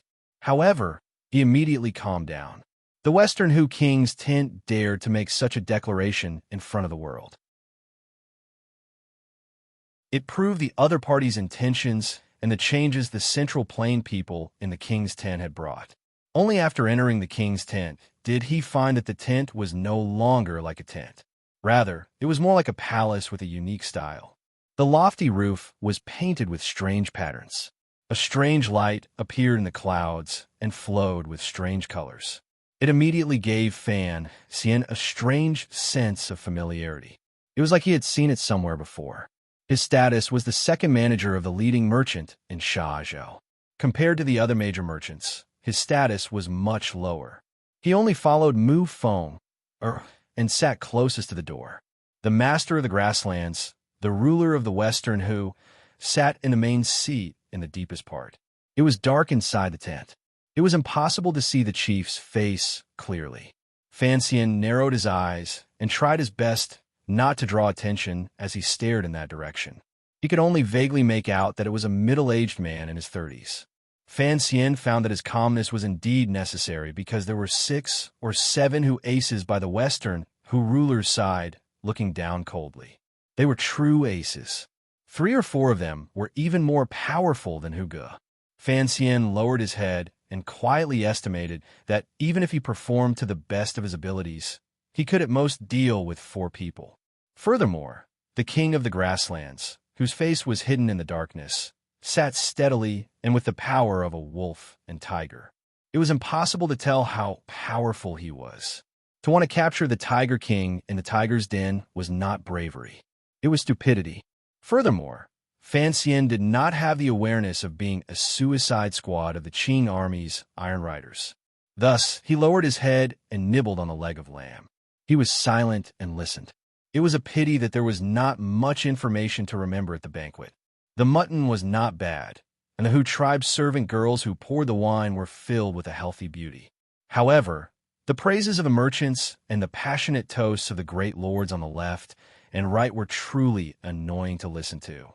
The king of the grasslands was not as rough as Fan Xian had imagined. After more than 2 hours of banquet, the chief had only said 3 sentences.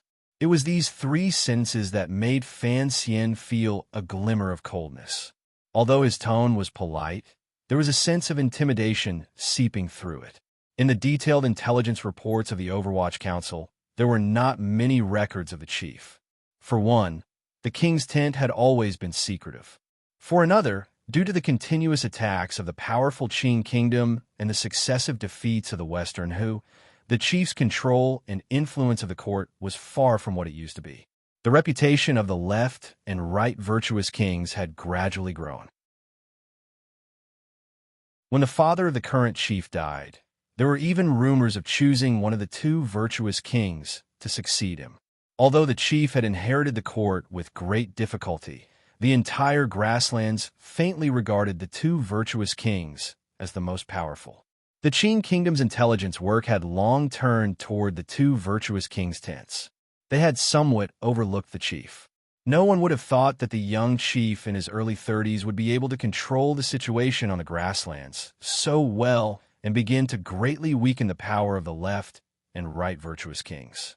In particular, he stood his ground against the opinions of the masses and welcomed the Man tribe brothers from the snowy plains in the north. He brought the tens of thousands of Man elites into the personal guards of the court. His power immediately increased explosively. Furthermore, there were so many people from the central plain in the chief's tent. What exactly did he want to do? As Fan Xian drank, he wondered about the chief's thoughts in the darkness. The chief seemed to sense something strange. Furrowing his brows, he raised his head. His eyes revealed a hawk-like gaze as he swept his gaze across the banquet. He didn't discover anything. When his gaze landed on the door, Fan Xian was drunkenly peeking at the bulging chest of the Western Hu girl beside him. With a glimmer of caution and reluctance, he played the role of a merchant's attendant very well. It was still the same old saying. The Qing Emperor and Fan Xian were the 2 most powerful actors in the world. After the large banquet, countless merchants had been forced to drink by the Hu people. The oil lamps hung high in the tents, giving off wisps of black smoke. The chief and the left and right Gai kings had all gone to rest. Only the 2 masters and the good men of the Hu tribe remained, relentlessly grabbing the central plain merchants and forcing them to drink. Fan Xian and Mu Feng had long passed out for being drunk. They were carried back to their tents. It was a pity and rejoicing that the Western Hu people's actions were not as preposterous and shameless as the Central Plain people slandered them. At least, in the tents of these Central Plain merchants, there were no seductive Hu women as beautiful as wildflowers. After the lamp went out, Mu Feng sat up with great difficulty. Turning his head, he saw Fan Xian's bright eyes. The gaze was like a wolf's. Involuntarily, his heart froze. In the common house in Qingzhou, Mu Feng had also seen this kind of gaze. It was completely unlike the usual gentleness and coldness of an adult. He didn't know if it was the knife-like autumn wind on the grasslands that made some ruthlessness in Fan Xian's heart resurface. Fan Xian handed over a hangover pill and didn't say anything else. He walked out of the tent. Taking advantage of the cover of the night, he passed through the Hu people's camp and came to the foot of the lonely mountain behind the Crescent Sea. He tied up his clothes and climbed up the mountain. Just as he was about to climb to the top, he found a protruding rock. Sitting on the side of the rock, he took out a small tube from his clothes. Very seriously, he fiddled with it a few times. He then stretched out the small tube and brought it to his right eye. It was the newest telescope produced by the palace treasury. Fan Xian had personally designed it and was the first to use it.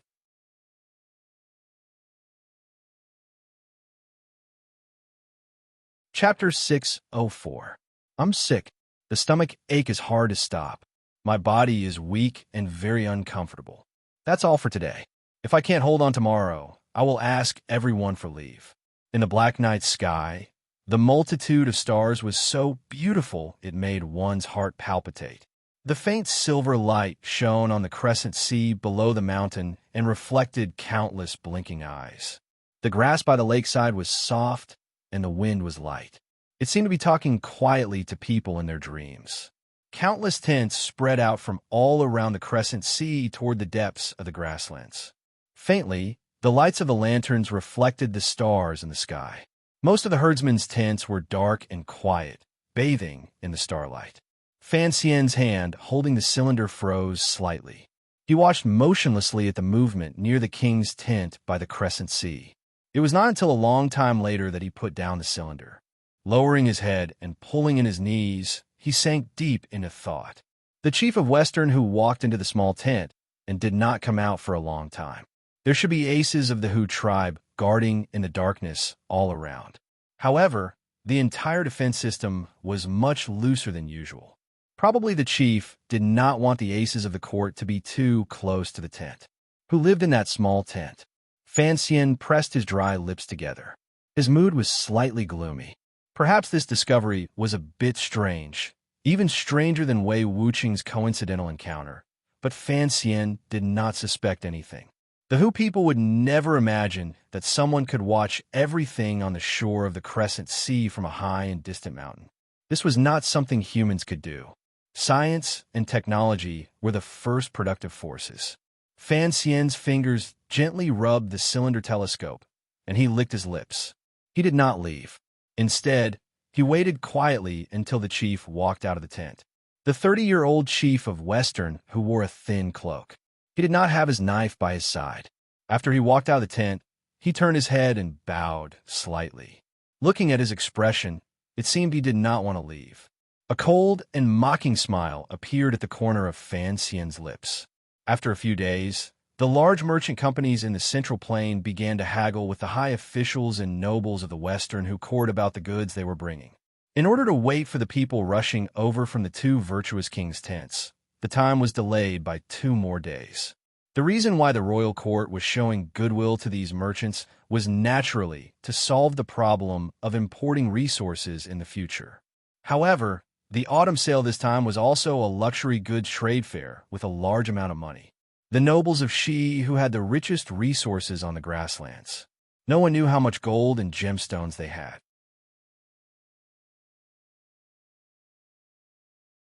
There were many people protecting the small tents in secret, cutting it off from the world by the crescent sea. After waiting for 4 consecutive nights, Fan Xian became more and more confident in his deductions. However, he couldn't help but think mockingly that the master of the grasslands seemed to be acting a bit too respectful. Chili Chuan, under the Yin Mountain, the sky was like a dome. It covered the fields. The sky was vast. The fields were boundless. The wind blew the grass to reveal cattle and sheep. Does anyone know where Chili Chuan is? Does the Yin Mountain refer to the mountain behind Haizi? Many of the tents near the court had been withdrawn. The area around the crescent sea became empty and quiet. The herdsmen who lived in search of water and grass had their own places to go. Without the goods brought by the merchants from the Central Plains, the leaders of the various tribes led their people back home. To them, the attraction of the royal court was still far less than the goods of the Central Plains. In a quiet tent, Wei Wuqing, who had been a member of the Western Hu court's palace treasury for a year, held a piece of paper in his hand and asked a companion beside him. These people had already been on the grasslands for a year. They helped the chief handle political affairs and gather intelligence. They had played an important role in the rise of the court. The Qing army's autumn hunt had already ended. The grasslands were preparing to welcome the arrival of winter. There were no major battles to prepare, so Wei Wuqing began to fall back on his old habits. Do you think you're still in Shangjing? Do you think you can still participate in the imperial examinations? One of his companions was clearly not in a good mood. He mockingly said, "When you have nothing to do all day, you just hold poems and songs and read them. Do you even know where you are?" Wei Wuqing was not angry. He chuckled and said, "This poem was given to me by a friend. It describes the scenery of the grasslands very well, so I memorized it. However, I don't understand 2 of the lines." These people carefully savored it and found that it was indeed the case. The words were simple, but they had a grand aura. It was not something a normal person could write. Just like this, the poem, "The sky is boundless and the fields is boundless," began to be remembered. It then spread to the Hu people around the court. It was then translated into the Hu language and sung by the Hu women as they waved their leather whips. It did not spread widely, but rumors were better than binoculars. They were born with wings and were even better than Yi Liuyun's lightness skills. A serving girl carrying a jug of goat milk heard it as she passed by the tent. She stood outside the tent and gently put down the earthen urn. She stared blankly for a while before wiping her milk-stained hands on her clothes. The chief also learned of this poem that night, but he did not pay much attention to it. There were too many things that a mighty ruler needed to consider, and he did not think that this poem could bring about any problems. He was only asked by someone to ask a few questions. When he found out that Wei Wuqing had heard it from the merchants, he did not care. The merchants of the Central Plains had already left the court for 3 days. Would he chase them back just for a small poem? Chiefy did not care much about this matter. So when he discovered that the servant girl carrying the goat milk urn had suddenly disappeared the next day, he flew into a rage. It was as if someone had dug out an extremely important treasure from his heart. Fortunately, the serving girl had left a letter and advised him not to be impatient. She would be back soon. Only then did the chief stop the idea of sending cavalry to chase after the merchants of the Central Plains. On the grasslands, the autumn grass grew long and covered the roads leading in all directions from the court. Of course, there were no roads on the grasslands to begin with. As the horses trod more, there were naturally roads. In the direction of Qingzhou, a day's journey from the court, there was a large expanse of flat plains. It was incomparably quiet. The autumn sun hung low and was filled with a sense of desolation. The woman dressed in serving girl clothing walked out from the long grass. She then saw the young man across from her. There was a smile on his face, but there was a deep sense of disappointment in his eyes. The young man looked at the woman he had not seen in 3 years. He looked at her face and her eyes that were still as clear as lake water. No, they were even clearer than the crescent sea. He looked at her hands that were stuck to her side and said, "You've tanned." Haitang Duo, who had disappeared for more than 2 years, had now become a common serving girl in the Western court. She gazed at Fan Xian and didn't speak. No one knew what kind of words she was silently saying in her clear eyes.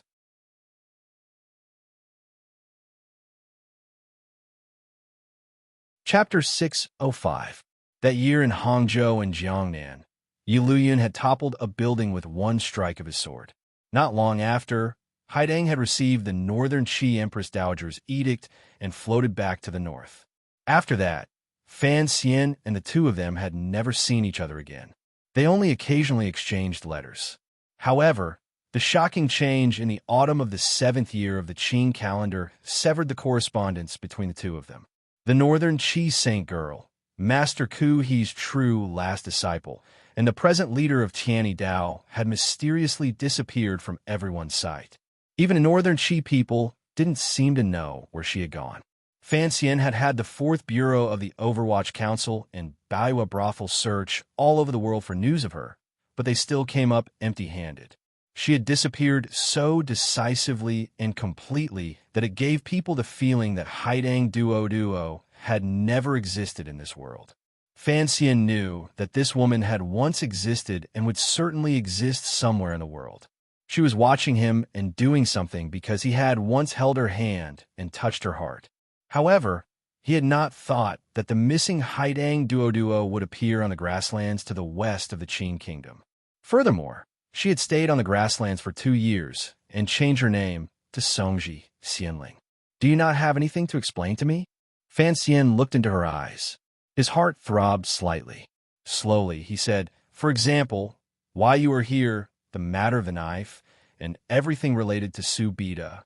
Su Bida, the name of the chief of Shi Hu, couldn't help but carry a strange sense of mockery when spoken from Fan Xian's lips. It was not strong, but it pierced the heart.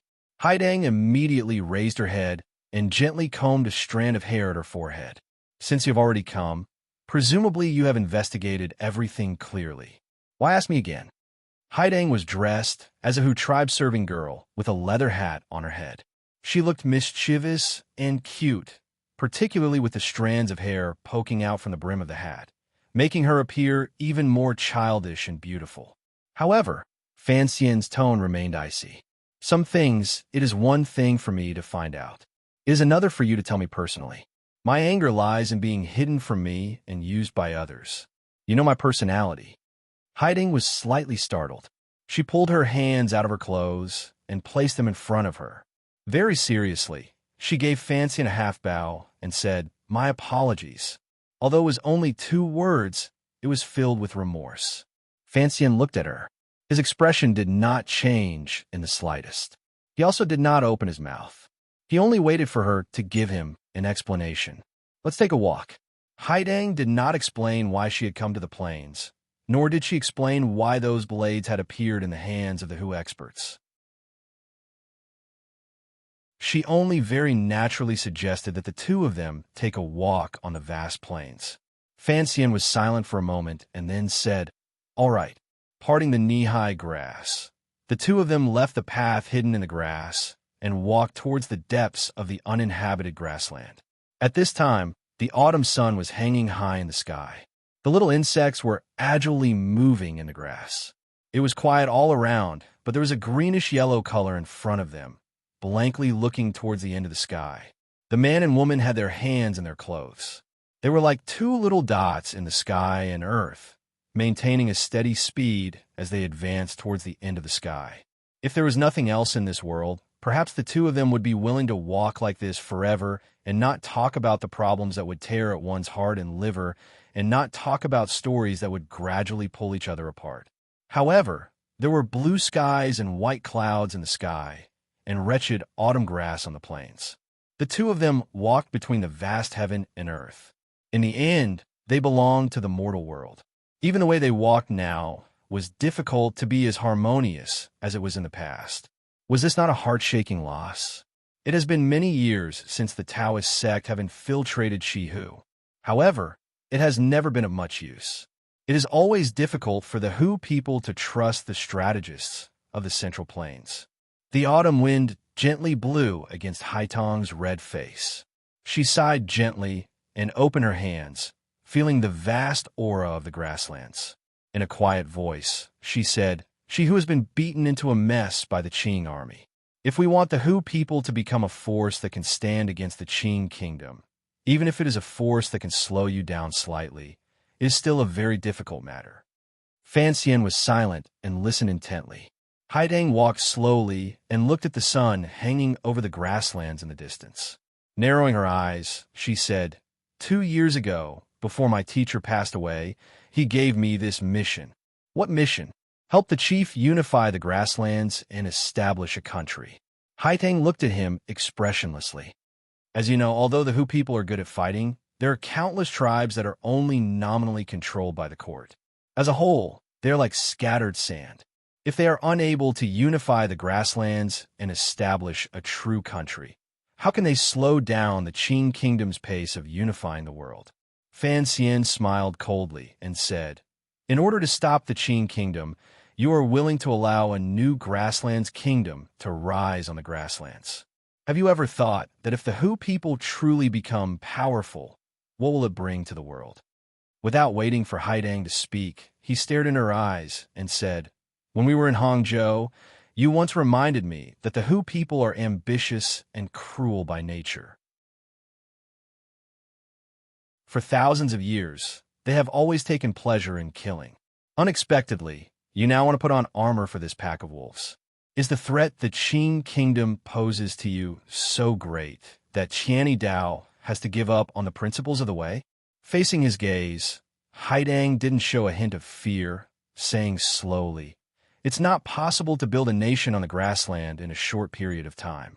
The plan of my late master will definitely take place 20 years later. I have to admit that I was stunned when my master returned to Green Mountain with severe injuries. I've never thought that your emperor would be so formidable." She smiled self-mockingly and said, "Since the Iron Riders of the Qing army have already become a foregone conclusion, how could the Qi kingdom be willing to become fish under the knife? Of course, I had to think of some way to slow down your steps. Fan Xian furrowed his brows and waved his hand, stopping her explanation. Straightforwardly, he asked, "This plan is indeed sinister and far-sighted. If the Grasslands Court can truly establish a true country, the Qin Kingdom will probably never be able to sleep peacefully. Even if we take down Northern Qi, we will always have to worry about the situation in the West.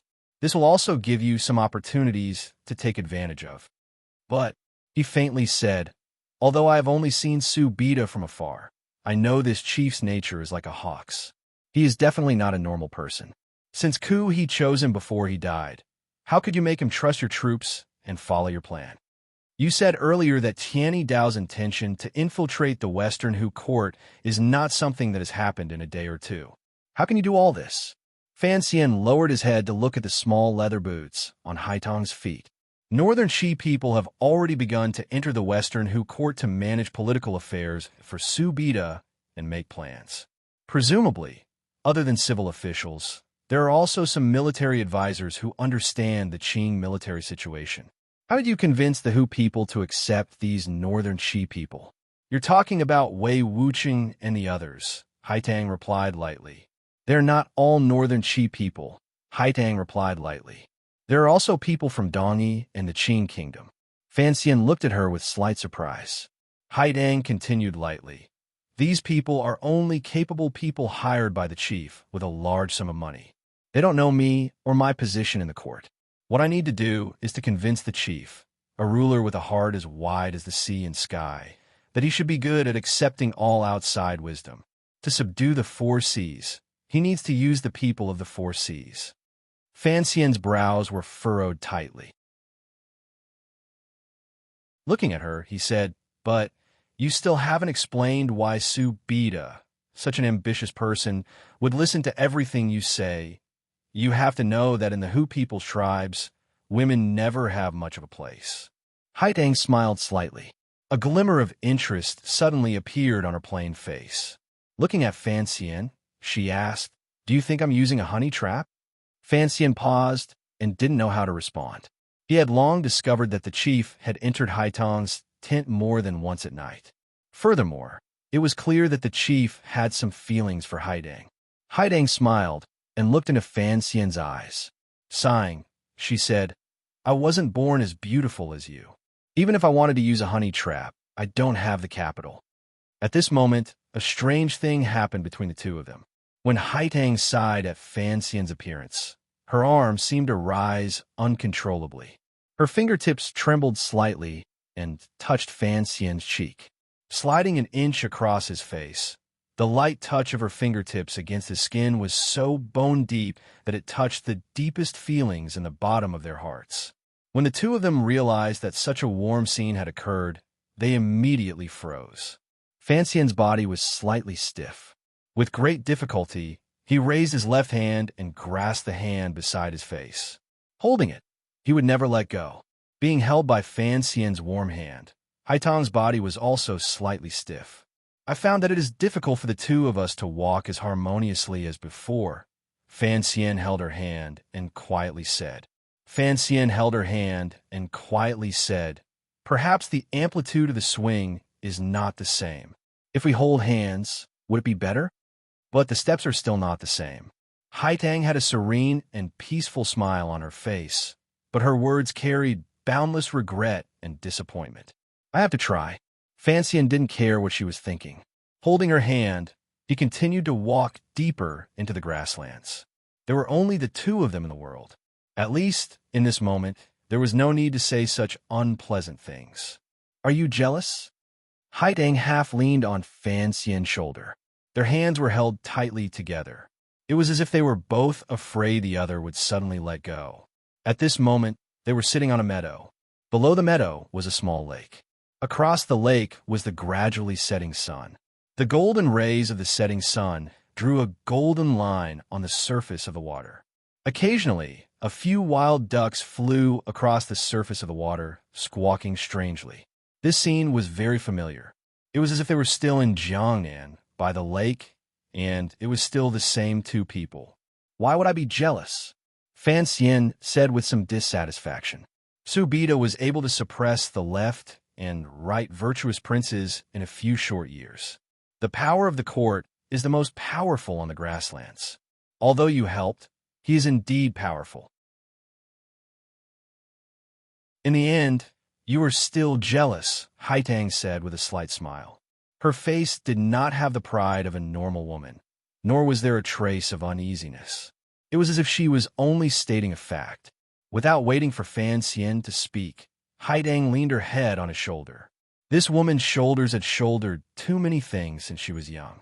Although no one knew how old she was or where she was born, her identity as the saint girl of Northern Qi and the successor of Qiani Dao forced her to shoulder all of this. She would also have a day when she was tired. She also hoped to unload the heavy burden on her shoulders and then lean on a shoulder she could rely on. At this time, I came from the grasslands in the north. My name is Songji Xianling. I am the lost princess of the Karna tribe.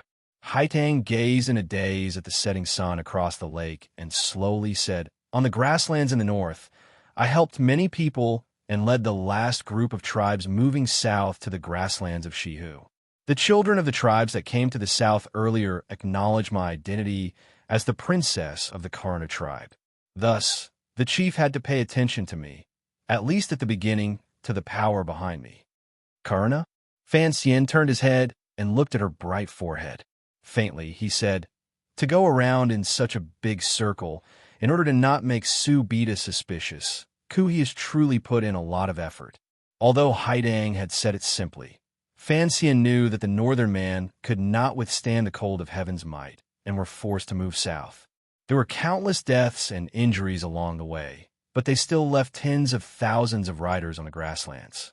For Haitang to be recognized as the leader by these northern tribes, she must have paid a very difficult price. The reason Chief Subida's court was able to sweep away the resistance on the grasslands in such a short time was largely because he had stood against the opinions of the masses and accepted his brothers from the northern grasslands. Thus, he had obtained the support of the tens of thousands of northern man riders. Looking at it now, Haitang was probably part of this support. You are the northern Qi saint girl.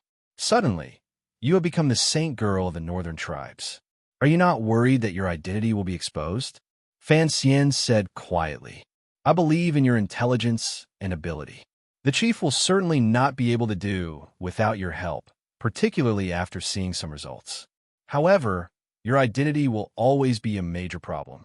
Expose what identity? Haitang straightened her body and smiled slightly. Expose my identity as the successor of Qiani Dao? Fan Xian thought it made sense. Even if Chief Subida knew Duodua's true identity, it would not have any effect on his choice. But what about the tens of thousands of riders from the northern tribes?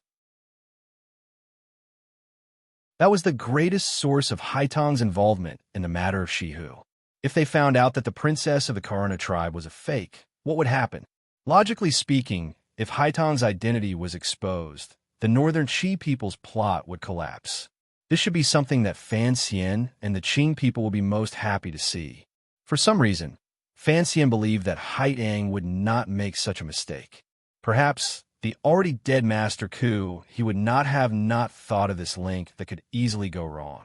Thus, he listened quietly to Haitang's explanation. What do you know about Karna? In the past, the court tribe of the northern grasslands had already been wiped out by Commander Zhan Qingfeng a few decades ago. From then on, the northern tribes were a group of dragons without a leader. Additionally, Shang Shanhu was guarding the northern gate, so they could not cause any more major trouble. Haitang looked calmly into his eyes and said, What did you like to ask me the most in the past? Fan Xian's brows were furrowed tightly. He didn't know what connection these two questions had, but it was an important matter. He thought about it seriously. A moment later, he hesitantly said, I'd like to ask you how old you really are. He smiled and explained, Although I don't mind older women falling in love with younger men, I was afraid that you would be 40 or 50 years old and rely on your youthful skills to deceive a pitiful person like me. An old cow eating young grass. How innocent is the young grass. A slight blush appeared on Haitang's face, but disappeared in a flash. Shortly after, she smiled and said, I still haven't answered you because I don't know how old I am.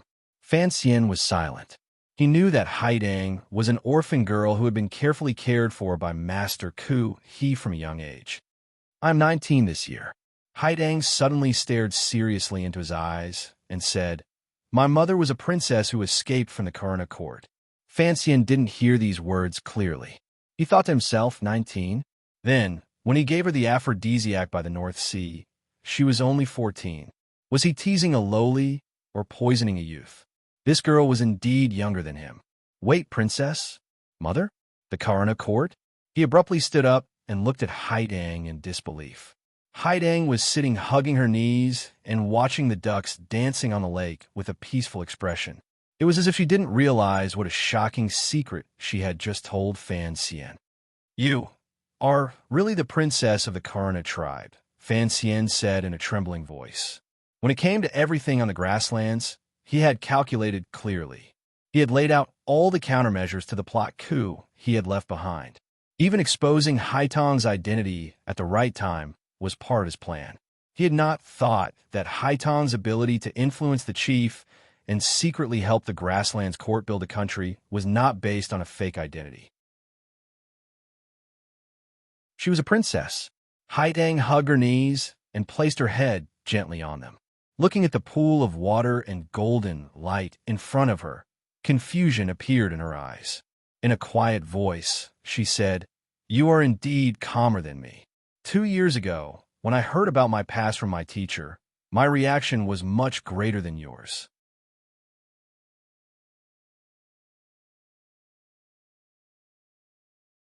Chapter 606. Fan Xian looked at her and couldn't say a single word. He finally gradually understood a principle of the world. Perhaps everything was predestined and predestined. Duodwa's background appeared strange. Thinking about it closely, it was nothing more than Master Ku He's occasional thought decades ago. However, this thought had floated into the future, landed in front of him, and landed on the grasslands in front of him. There is no need to consider how Haidang was able to make the people of the northern tribes believe her identity as a princess. There was no need to consider how she had done all of this 2 years ago. Since Ku He had thrown out this variable before his death, he had long made preparations. Ku He had deceived his brother and left behind a bloodline of the Ka-Erna court. How could he not have left behind some sort of keepsake or something similar? More importantly, your parents? Fan Xian asked quietly as he looked at Haitong's rarely seen dazed face. Haidang hugged her knees and didn't move. She felt this man's affection in her heart. He didn't ask about the grasslands and didn't press her. Instead, he immediately thought of the thing she cared about the most. They passed away when I was very young. The girl's face under the hat appeared somewhat lonely. Fan Xian didn't continue asking this question. As for Haitong's parents, how the last of the Ka-Erna nobles left this world, and whether or not it was Ku He's doing, it was no longer important. Presumably, Haidang also didn't want to connect her teacher to that kind of character. However, she must have some guesses in her heart. Teacher said these words to me before he died, and let me choose for myself what I should do. Haidang looked at the ducks on the surface of the lake. Her brows gradually furrowed together. For some reason, the ducks no longer splashed in the dusk. Instead, they timidly hid in the few water plants by the side of the lake. Your choice was to listen to his suggestion and return to the tribe. Then, you came to the grasslands.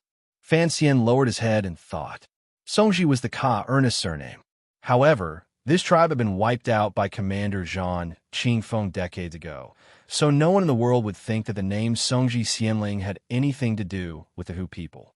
A glimmer of pity flashed through his eyes. Looking at Haidang, he said, If you want to take revenge for your mother's tribe, you should take revenge on Northern Qi. Why target the Qing kingdom? Revenge? I rarely think about things that happened decades ago. Haidang combed the strands of hair poking out from under the brim of her hat and glanced at Fan Xian. In a quiet voice, she said, Just like you, we all know that things like hatred often can't be washed clean. I just want to see how the people who share the same roots as me live. And Ji, the who are actually also people, they also have the right to live. Who knows how many people have died along the way during this long journey to the south? Don't tell me the women and children in the tribe don't have a right to live.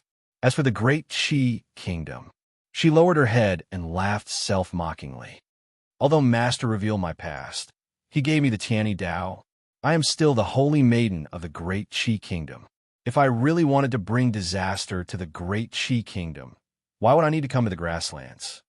I just want the people in these tribes to have a stable country to live in. Haitang stared into Fan Xian's eyes. Thus, I want to help Su Bida unify the grasslands in the endless internal strife and bring peace to the grasslands. Peace! Fan Xian's voice immediately became cold. The unification and peace of the grasslands will certainly lead to an all-out war with the Qin kingdom. Is this the future you hope for? I will keep Su Bida in check. Haitang lowered her head. Childish, Fan Xian said quietly. The taste in his words was very similar to the mockery Li Hongcheng had used to berate him in Dingzhou. The ambition of a ruler is never something you and I can keep in check. Then, what do you think I should do? Should I just watch as the Qin army invades West day by day, and one day take over the entire grasslands and slaughter all the people of the Hu tribe? Haitang furrowed her brows. Everyone has the right to live. Do you still think there is a difference in value between the lives of the Hu people and those of the Central Plain? Of course there is a difference. The lives of those close to me are precious. Fan Xian did not back down. You only think about how the Hu people will survive. Have you ever thought about the soldiers and people the Qin kingdom has stationed on Shiliang Road? Traveling west, I don't know how many houses have been burned or how many women and children have been killed. If this is the peace you want, then I will destroy all of this. Fan Xian's eyes narrowed slightly as he stared at Haitang's face. This is a hatred formed over 1,000 years. Our generation has no way of erasing it. You stand in the position of the court of the grasslands and hope the Qin kingdom will back down. I stand in the position of the Qin kingdom and hope the grasslands will continue to be chaotic. Haitang rose and raised her head slightly to look at Fan Xian. You've already been on the grasslands for 12 days. Presumably, you have investigated some things. Why haven't you gone back? What are you waiting for me here for? I want to confirm your role. Fan Xian's face was slightly pale. Perhaps you haven't even thought about it, but you actually still see yourself as a Northern Qi citizen and have never seen yourself as the Princess of Kaurna. In the name of finding a place to live for the grasslands, it is actually for the safety of Northern Qi's rear and to help Northern Qi slow down my emperor's footsteps. Without waiting for Haitang to speak, Fan Xian raised his brows and stopped her from speaking. This is a subconscious action. Speaking of this, I have to admire Master Ku He. He looked at Haitang with pity. You're a saint girl. You're the most outstanding figure after Ku He and Tiani Dao. However, your entire life seems to be the same as mine. You have been controlled by a lofty figure. Every step you make is within his calculations. Regardless of whether it is actively or passively, Ku He is using you to protect his Qi dynasty. Ku He had raised Haitang for nearly 20 years and understood his female disciple too well. He had long calculated clearly what Haitang's decision would be after she learned of her past. He knew that no matter how Haitang chose her path, it would follow his plans and give the Qin kingdom a painful blow. Haitang's expression became more and more desolate. These 2 years of assisting Chief Su Bida on the grasslands had truly used up too much of her energy. Now, by the lakeside, Fan Xian had directly exposed the thoughts hidden under her leather robe. It was only now that she discovered the sliver of thoughts she herself had been avoiding. None of us are saints. It is impossible for us to view the people of the world as equals. If you say I am sinister, then you're also selfish, Fan Xian said with a slight smile. Fan Xian smiled slightly mockingly and said, You used the lives of the West-bearded people to delay the Iron Riders of the Qin kingdom. It is to Northern Qi's advantage, but have you ever thought, do these people of the grasslands really need a powerful court and need to march east? Ku He is truly powerful. Fan Xian closed his eyes and slowly said, Fan Xian closed his eyes and slowly said, although he lost to the emperor in the end, even though he died, he brought the Qin kingdom a great deal of trouble. It has to be said that the two brothers of the Zhan family are truly the best in the world. The Qing emperor had fought south and north all his life and rarely lost. The only time he had lost completely was at the hands of the Wei kingdom's commander, Zhan Qingfeng. Unexpectedly, decades after Zhan Qingfeng's death, before Ku died, he had buried another landmine to the west of the Qin kingdom. You know, I'm not that kind of person. Haidang did not get angry. She stood quietly by Fan Xian's side and said, however, among the many choices, I chose the best path for the grasslands in Qi. Fan Xian knew that Haidang was not that kind of person. He was purposely trying to anger her. His gaze gradually grew cold. What about me? Haidang turned her head to glance at him and said, you said earlier that we are not saints. It is impossible for us to consider the people of the world as equals. Presently, it is the Qin kingdom pointing its sword at the world. Northern Qi and Dongyi are both swaying in the wind and rain. If you expect me to consider the Qin kingdom's interests, is that not absurd? Absurd? Fan Xian stared into Haitang's eyes as if he wanted to see into the depths of her heart. Faintly, he said, a few years ago in a restaurant in Shangjing, as the commissioner of the Qin Kingdom's Overwatch Council, I made that agreement with you. Is that not absurd? He smiled self-mockingly. That's right. I was a Qin noble, yet I had to raise my face to let you slap it. The Iron Riders of the Qin Kingdom were about to trample the world, yet I had to make an agreement with the saint girl of a foreign country. Peace? Goddamn peace. It is indeed absurd. My existence in this world has always been an absurd thing. Farming, drinking, and chatting had set the world for 20 years.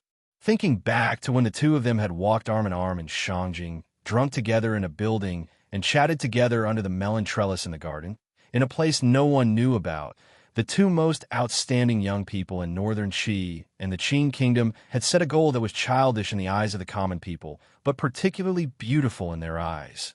No war under heaven. Because of the two people who participated in this agreement, such a childish agreement seemed to be within reach and could become a reality at any time. This was because these two young people had great influence in their respective countries. If the situation did not change, the old people would gradually leave, and the future of the country would be in the hands of these two young people. A number of years had passed in the blink of an eye. The situation in the world had changed drastically because of the explosion of the Dong Mountain incident. The world was changing, and people were also changing. It had not even been 20 years, yet it seemed that Fan Xian and Haidang could no longer farm, drink, and chat. I can't accept this. Fan Xian's face was pale, but his eyes grew brighter and brighter. I've already left Anzhou for 5 years. During these 5 years, no one knows what I want to do. Only you know how much danger I've taken for this agreement, how much I've suffered, and how much I've helped Northern Qi. He stared into Haitang's eyes and said in a raspy voice, you know all of this very well. I did not hesitate to take the risk of being accused of being a traitor 1,000 years later. Why? And you ran off without a sound, came to the grasslands, and began to stab me in the back. I can't accept this. Fan Xian's eyes gradually grew cold. Haidang looked at Fan Xian's face and listened to his faint words. For some reason, it was like her heart had been stabbed with a knife and began to ache. It was so painful that her face turned white. I had not thought that this matter would implicate you. Haitang stared at him in a daze. She felt that the pain of the man in front of her seemed to have landed on her body. I also don't know where those knives came from. After learning of this matter, I made a trip to Qingzhou. However, one of them was stolen by someone. Although Fan Xian had long guessed that it was Haitang's doing to have a 9th level ace sneak into Qingzhou to help him destroy the evidence, hearing her personally admit it now made his mood slightly better. However, his expression was still very ugly. You're still hiding it from me. The appearance of these knives has always been a strange matter. He grabbed the front of Haitang's clothes and gritted his teeth. Your contact with the little emperor of Northern Qi has never been broken. This time, it is clear that he is tricking me. What else do you want to hide for him? Haidang placed her hand on his. She didn't use any force. Looking into his eyes with pity and guilt, she said, I truly don't know about this matter. I also don't know what problems have occurred in Shanjing. Why would the emperor do such a stupid thing? It was indeed stupid. In the Qing kingdom, Northern Qi's greatest support was Fan Xian. Although after the Dong Mountain incident, Fan Xian had gradually severed his relationship with Northern Qi. If the Northern Qi emperor truly wanted to have a future, it would be difficult without Fan Xian's help. Fan Xian knew very well what the little emperor of Northern Qi was thinking. He moved closer to Haitong's slightly red face and said quietly in her ear, Not stupid at all. He wants to force me to rebel? Impossible. 2 years ago in Jingdo, he wanted to use the eldest princess's hand to kill me and help the emperor ascend. I haven't settled this debt with him yet. How could I rebel? There was a glimmer of mockery in his words, but Haitong's heart grew cold. This was the first time she knew that there was a shadow of Northern Qi in the rebellion in Jingdo 2 years ago. Thinking of it this way, the context of this matter became clear. The Northern Qi emperor knew that Fan Xian was a very vengeful person. He didn't continue to place his hopes on him. Additionally, Haidang had been on the grasslands for 2 years and was unable to act as a bridge between the Northern Qi emperor and Fan Xian. The two sides gradually drifted apart. For the sake of Northern Qi's safety, the Northern Qi emperor would certainly choose to destroy the relationship between Fan Xian and the Qing emperor. The emperor had no other choice. The posture between Haidang and Fan Xian was very warm, but the words the two of them spoke were shocking. Faintly, she said, These 2 years, you've helped the Qing emperor organize his governance, govern the people, and manage the palace treasury. A great battle is about to break out at any moment. How could he trust you? I don't care if he trusts me or not. Right now, I don't even need your trust. Fan Xian shook his head and rubbed his cheek against Haitong's slightly cold face.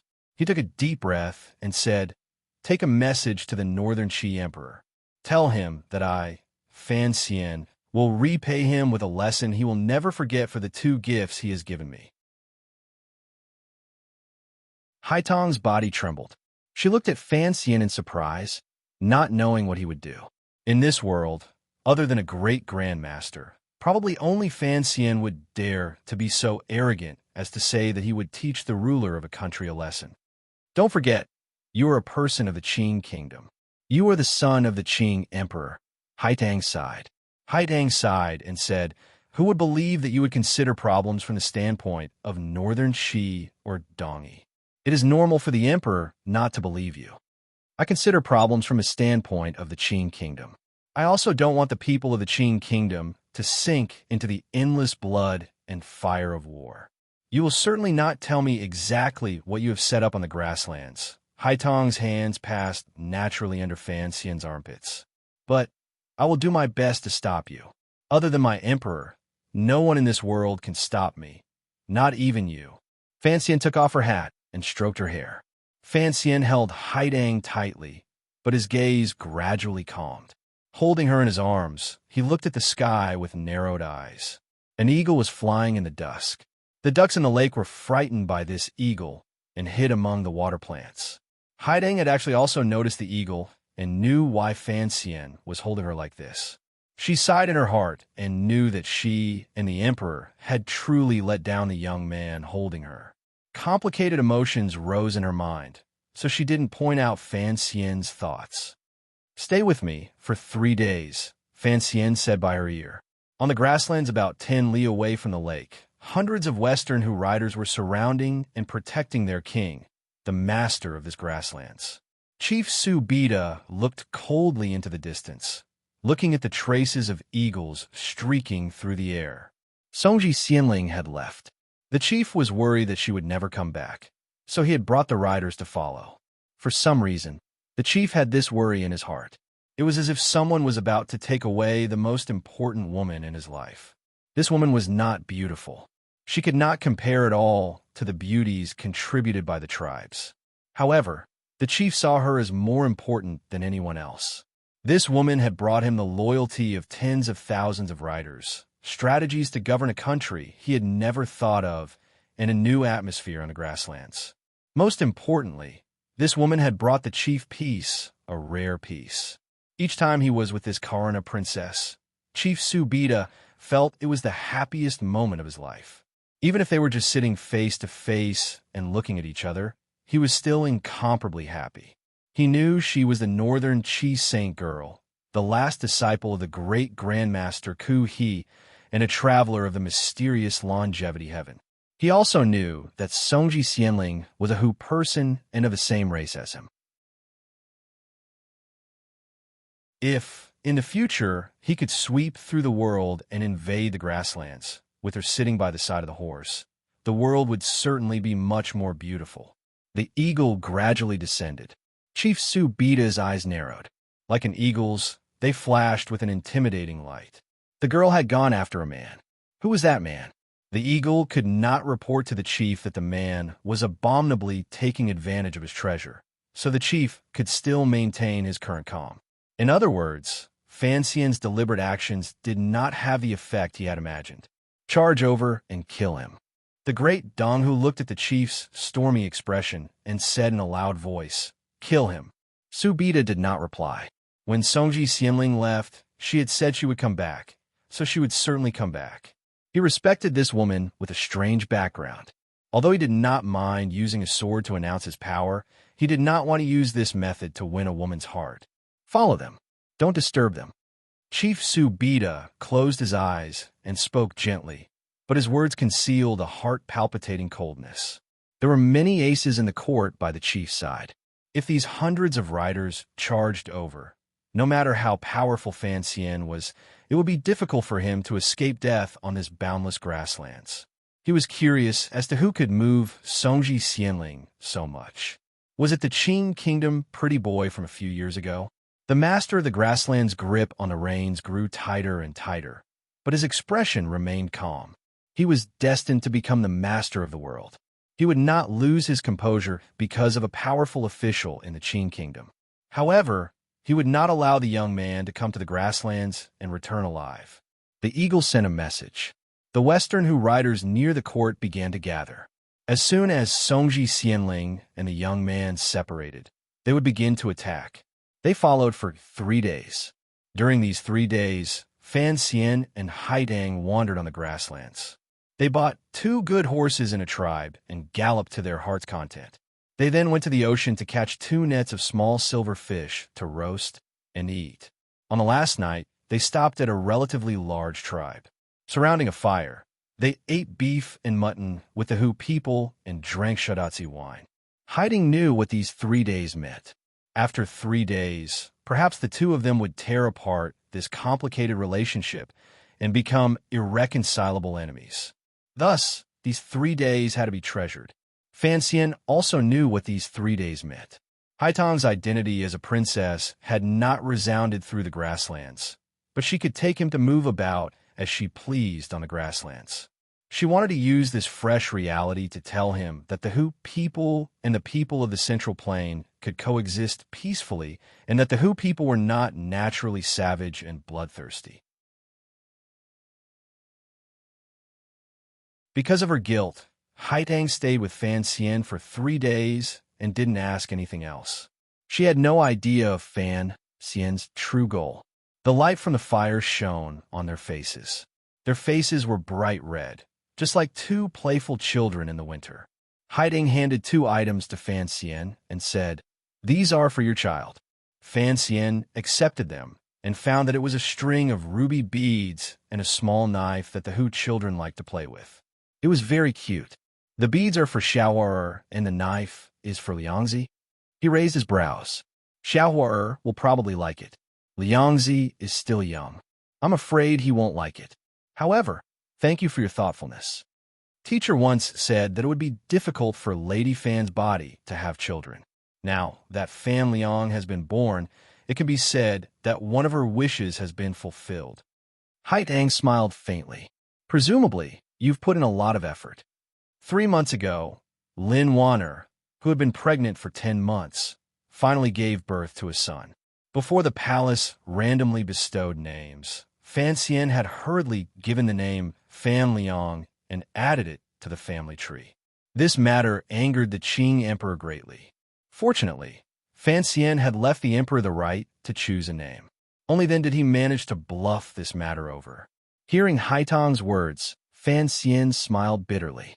During these 2 years, other than helping the emperor deal with national affairs, most of his energy had been focused on treating Wanner's illness. In order to have children, Wanner had paid a great price. In order to develop the medicine, he had also suffered greatly. Fortunately, the path that teacher Fei Jia had set in advance was right. Only then did he successfully get Wanner pregnant. Why was he named Fan Liang? Haidang asked curiously. She knew that after tonight, it would probably be difficult for her to see this young man again. Thus, she asked endlessly. She wanted to know how he had lived these 2 years and what the people by his side were like. An idle wife is a good mother, Fan Xian smiled slightly. Isn't it interesting? The people in the tribe gradually fell asleep. Only Fan Xian and Haidang remained by the fire. Both of them seemed to have sensed something. Neither of them felt sleepy. They quietly waited for the arrival of dawn. It's almost dawn. Haidang leaned against Fan Xian's shoulder and spoke faintly. This woman had reached the time of parting and finally revealed the emotions a girl should have. Fan Xian was silent for a moment. He then suddenly said, "After daybreak, once you leave, that passionate chief will tear me to pieces." After 3 days, given their cultivation, they knew that not far behind them, the master of the grasslands was forcefully suppressing his anger and waiting to give Fan Xian the fatal blow. Haidang closed her eyes and said lazily, "Don't worry about these things. I'll take care of it. I'm a man. I'm not used to letting women handle things." Fan Xian smiled. The firelight shone on his smile. It appeared particularly friendly and confident. "You are very strong, and so is the chief. But I will prove that I am stronger than you." Haidang sat up straight and looked at him quietly, not knowing what he wanted to say. Fan Xian looked at her calmly and said, "I have never liked the stories of lovers separated by their tribes in novels. Duo, you plotted on the grasslands for 2 years, and I prepared for 4 months. I will completely defeat you and sever all of the thoughts he left behind. I like the peace and happiness on the grasslands. For the peace and happiness of the Qing people, for my peace and happiness, and for the chief's unhappiness and happiness, I must destroy all of this. I kept you for 3 days because I want to keep you for a lifetime." The young man from the Qing kingdom stood up and looked at the dark grasslands before dawn.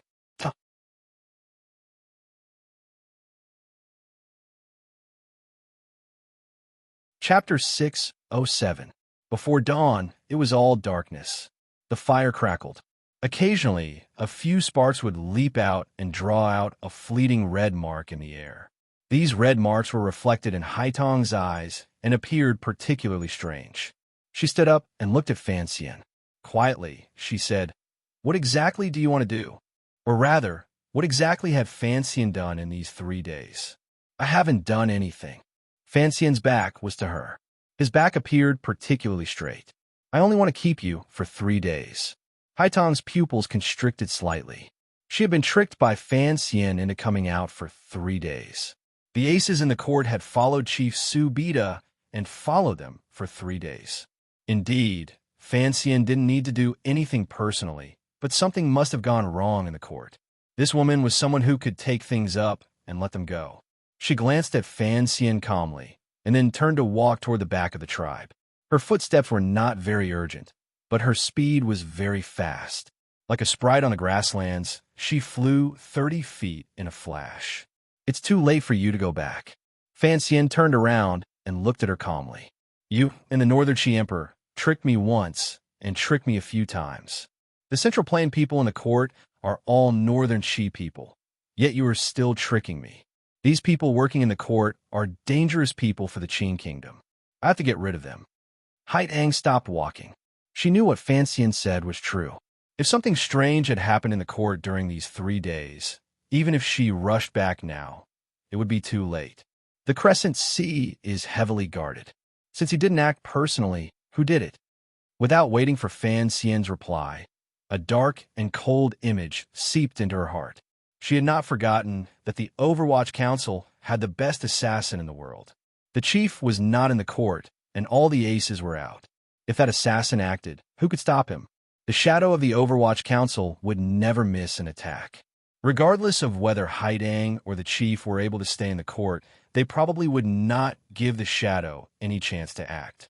Thinking of this, Haidang finally understood why Fan Xian had revealed himself to lure her to find him and lure the chief to follow the two of them.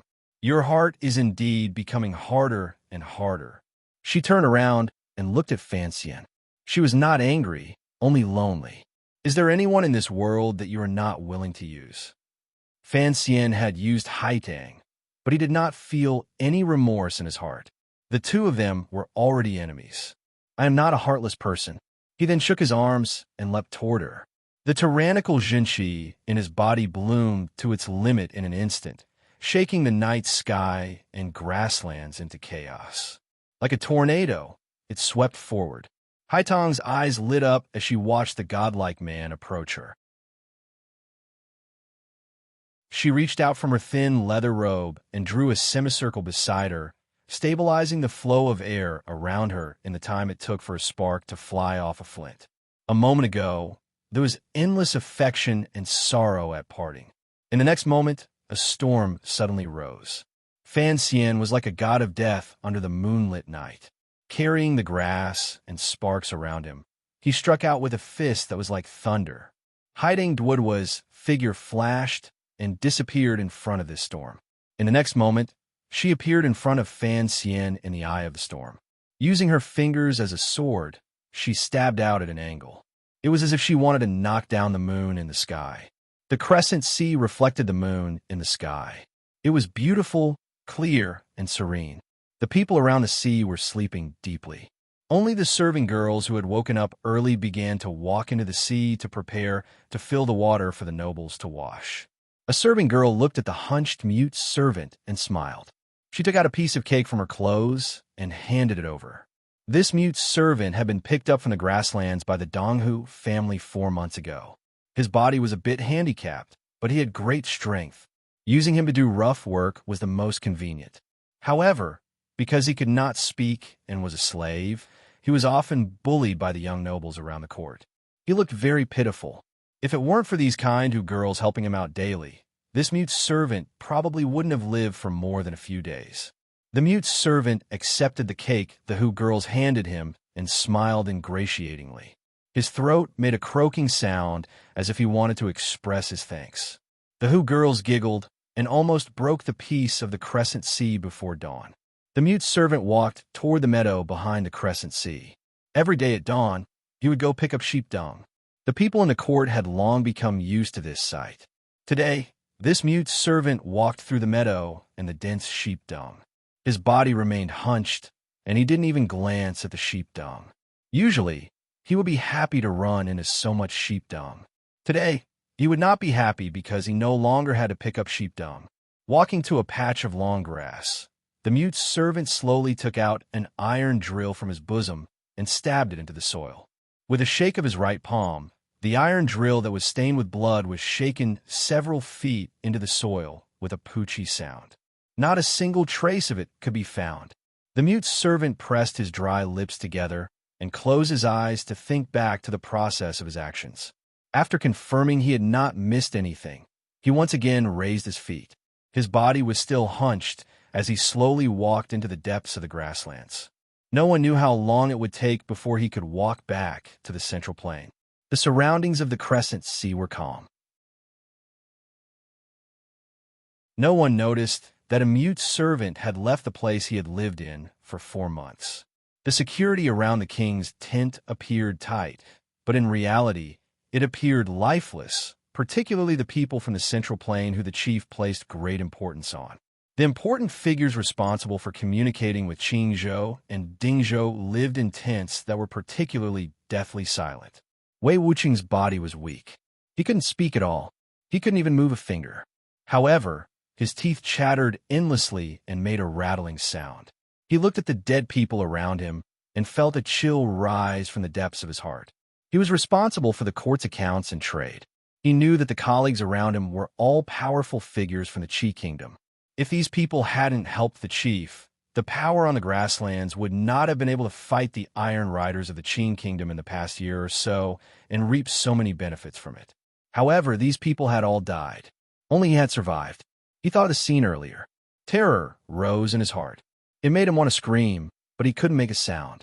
The shadow, the god of death, had controlled him like a ghost and then easily and slowly massacred everyone in the tent. No one made a sound or had any reaction. Wei Wuqing didn't know who that person was or why he hadn't killed him. Chatting could preserve his life. This was a benefit no one could think of. He only sank into endless terror. His pupils constricted nervously. He felt that this patch of darkness would never be able to turn into light. One finger picked up the moon. The fingertip was slender and ordinary, but it seemed to contain the brilliance of heaven and earth. In an instant, it broke through the wind and intent and lifted toward Fan Xian's throat. His fist had already struck empty air. It brushed past Haitong's right shoulder and crashed into the grasslands, sending up a large cloud of dirt and grass. Borrowing the power of heaven and earth to do things naturally, no school was more powerful than Tianyi Dao. The shadow of the moon gradually disappeared. The view on the grasslands was blurry. With Haitong's sliding step and attack, it was as if she could sense every wisp of wind and every grain of grass on the grasslands. She moved gracefully toward Fan Xian. Fan Xian had learned the heart of Tianyi Dao from this girl's family. When it came to the cultivation of borrowing power, he was far from Haitong's match. His eyes narrowed. With a flick of his left finger, a small knife spun 2 rounds on his fingertip. It left the sheath. A cold light flashed. A beheading moon chopped toward the fingertip a few inches away from his throat. Given their cultivation realms, regardless of whether it was a finger or a movement, as long as it touched the other person's body and Jinqi entered through the bridge, it would heavily injure the other person. Thus, Fan Xian had to stop the finger that was too light to the point of being unable to catch a trace. In order to hide his identity, he did not have a sleeve crossbow on him. There was no black dagger in his boots. Where did this knife come from? The small knife light was about to chop Haitong's finger. In this moment, everything seemed to slow down. The little knife could be seen clearly. It was the gift Haidang had given to the young master of Fan Xian's family earlier. Haitong's eyes grew brighter and brighter. This brightness carried an indescribable feeling. Her finger did not pull back and did not respond at all. It continued to point toward Fan Xian's throat as if she did not see the knife. Fan Xian sighed in his heart. His left hand relaxed slightly, and the knife light immediately retracted. Unexpectedly, he did not care about Haitong's finger pointing toward his throat. Instead, he slammed it down toward Haitong's chest. Fan Xian pulled back his knife. Haidang pulled back her finger. Fan Xian brought down his palm, and Haidang returned to protect. These were 4 simple movements, but they had to be done so cleanly and without any hesitation. In this world, probably only when these 2 young people faced each other could there be such a miraculous scene. In the end, Fan Xian had the first move. His palm had already landed on Haitong's chest. Haitong's eyes grew brighter and brighter. She did not pay any attention to this palm. Instead, her fingers spread out gently like the autumn grass floating in the night wind on the grasslands. Strand by strand, they wrapped around Fan Xian's arm and restrained his right arm. In a flash, Fan Xian and Haitang duo each had a chance to kill the other. This opportunity had even been purposely left by the other, but neither of them could act. This was the first time the 2 of them had met by the North Sea. After Fan Xian had used aphrodisiac and poetry to move her soul, and Haitang had responded with light, it was the continuation of the battle of hearts between the 2 major figures of the younger generation of Northern Qi and the Qin kingdom that had lasted for years. It looked like he had moved his hand, but in reality, he had moved his heart. Haitang gambled that Fan Xian's knife aimed at her finger would not go down, and Fan Xian abandoned his knife. Fan Xian gambled that Haitong's finger aimed at his throat would not go down, and Haidang pulled back her finger. Haiding gambled that Fan Xian's palm aimed at her chest would not go down, and so she bound his right arm. If they both couldn't bear it, why act? There was a strange smile on Fan Xian's face as he looked at Haiding in front of him. Although the two of them knew that this attack would probably be futile in the end, he still acted. Haiding placed her hand on his finger and spat out the pure Jinqi of Tianyi Dao, stopping the tyrannical Jinqi in Fan Xian's right arm from charging forward. It immediately made the palm he had imprinted on her chest useless. Fan Xian still acted. There was no threat or Jinqi. He moved around Haitong's clothes. The place where his palm pressed was very wonderful, very soft, and very gentle. Thus, this move was very enchanting. Haiding was very angry, and her heart was slightly in chaos. Fan Xian's left hand, which had abandoned his knife, quietly brushed up in the instant her heart was slightly in chaos. It brushed against the side of Haitong's ear. With a gentle flick of his little finger, a golden needle pierced into the pressure point below Haitong's ear. He wanted to kidnap Haiding and bring her back to the central plane. He wanted the trap coup he had set to stop tormenting this pitiful girl's state of mind. Thus, he thought long and hard and was willing to take the risk to capture her. It was this needle, the pride of a generation, the northern Qi Saint girl, Haiding Duo, had finally lost. She had lost to Fan Xian on this quiet grassland. In the 4th year of the Qin calendar, Haiding Duo had emerged from the mountains. She had fought dozens of battles, large and small, and had never tasted defeat. Her reputation flourished until an immortal poet and a young ace appeared in the Qin kingdom. From then on, the people of the world discussed fervently if Haiding Duo met Fan Xian. Who would win? On the shore of the North Sea, Haiding had first met Fan Xian. At that time, Fan Xian was not a match for Haiding at all. He had only relied on the footwork Uncle Wu Zhu had personally taught him to barely dodge. Using poisonous needles and poisonous smoke, he had held on the meadow. Fan Xian had not lost. Relying on his shamelessness and ruthlessness, he had successfully forced Haiding back. Did they remember that the North Sea was full of spring? After that, Haiding and Fan Xian had never truly exchanged blows. Both of them knew that if it was just a contest of martial arts, Fan Xian was no match for Haiding. However, if it was a life-and-death battle, given Fan Xian's ruthlessness, even if Haiding could kill Fan Xian, she would probably have to pay a great price. After that, the two of them became friends. The entire world began to sing about this scandal. Everyone knew that it was impossible for the two of them to fight. Some people couldn't help but feel disappointed. If these disappointed people knew what had happened on the grasslands, they would certainly be very excited. Haiding Duo had finally lost to Sir Fan Jr. More accurately, she had lost to Fan Xian's even more shameless and sinister nature. The golden needle trembled under Haitong's glistening ear. Fan Xian's fingers gently pinched the needle. His expression was very serious. He endlessly used this thin needle to pour Jinqi into Haitong's meridians. His right hand had long broken free of Haitong's control. It pressed swiftly on the girl's body. He had to completely control her. In Jiangnan, the injuries in his body had been healed by Tianyi Dao's Jinqi. Fan Xian knew better than anyone the recovery power of Tianyi Dao's Jinqi. The golden needle pressing into a meridian point could only make Haitong's body freeze for a moment.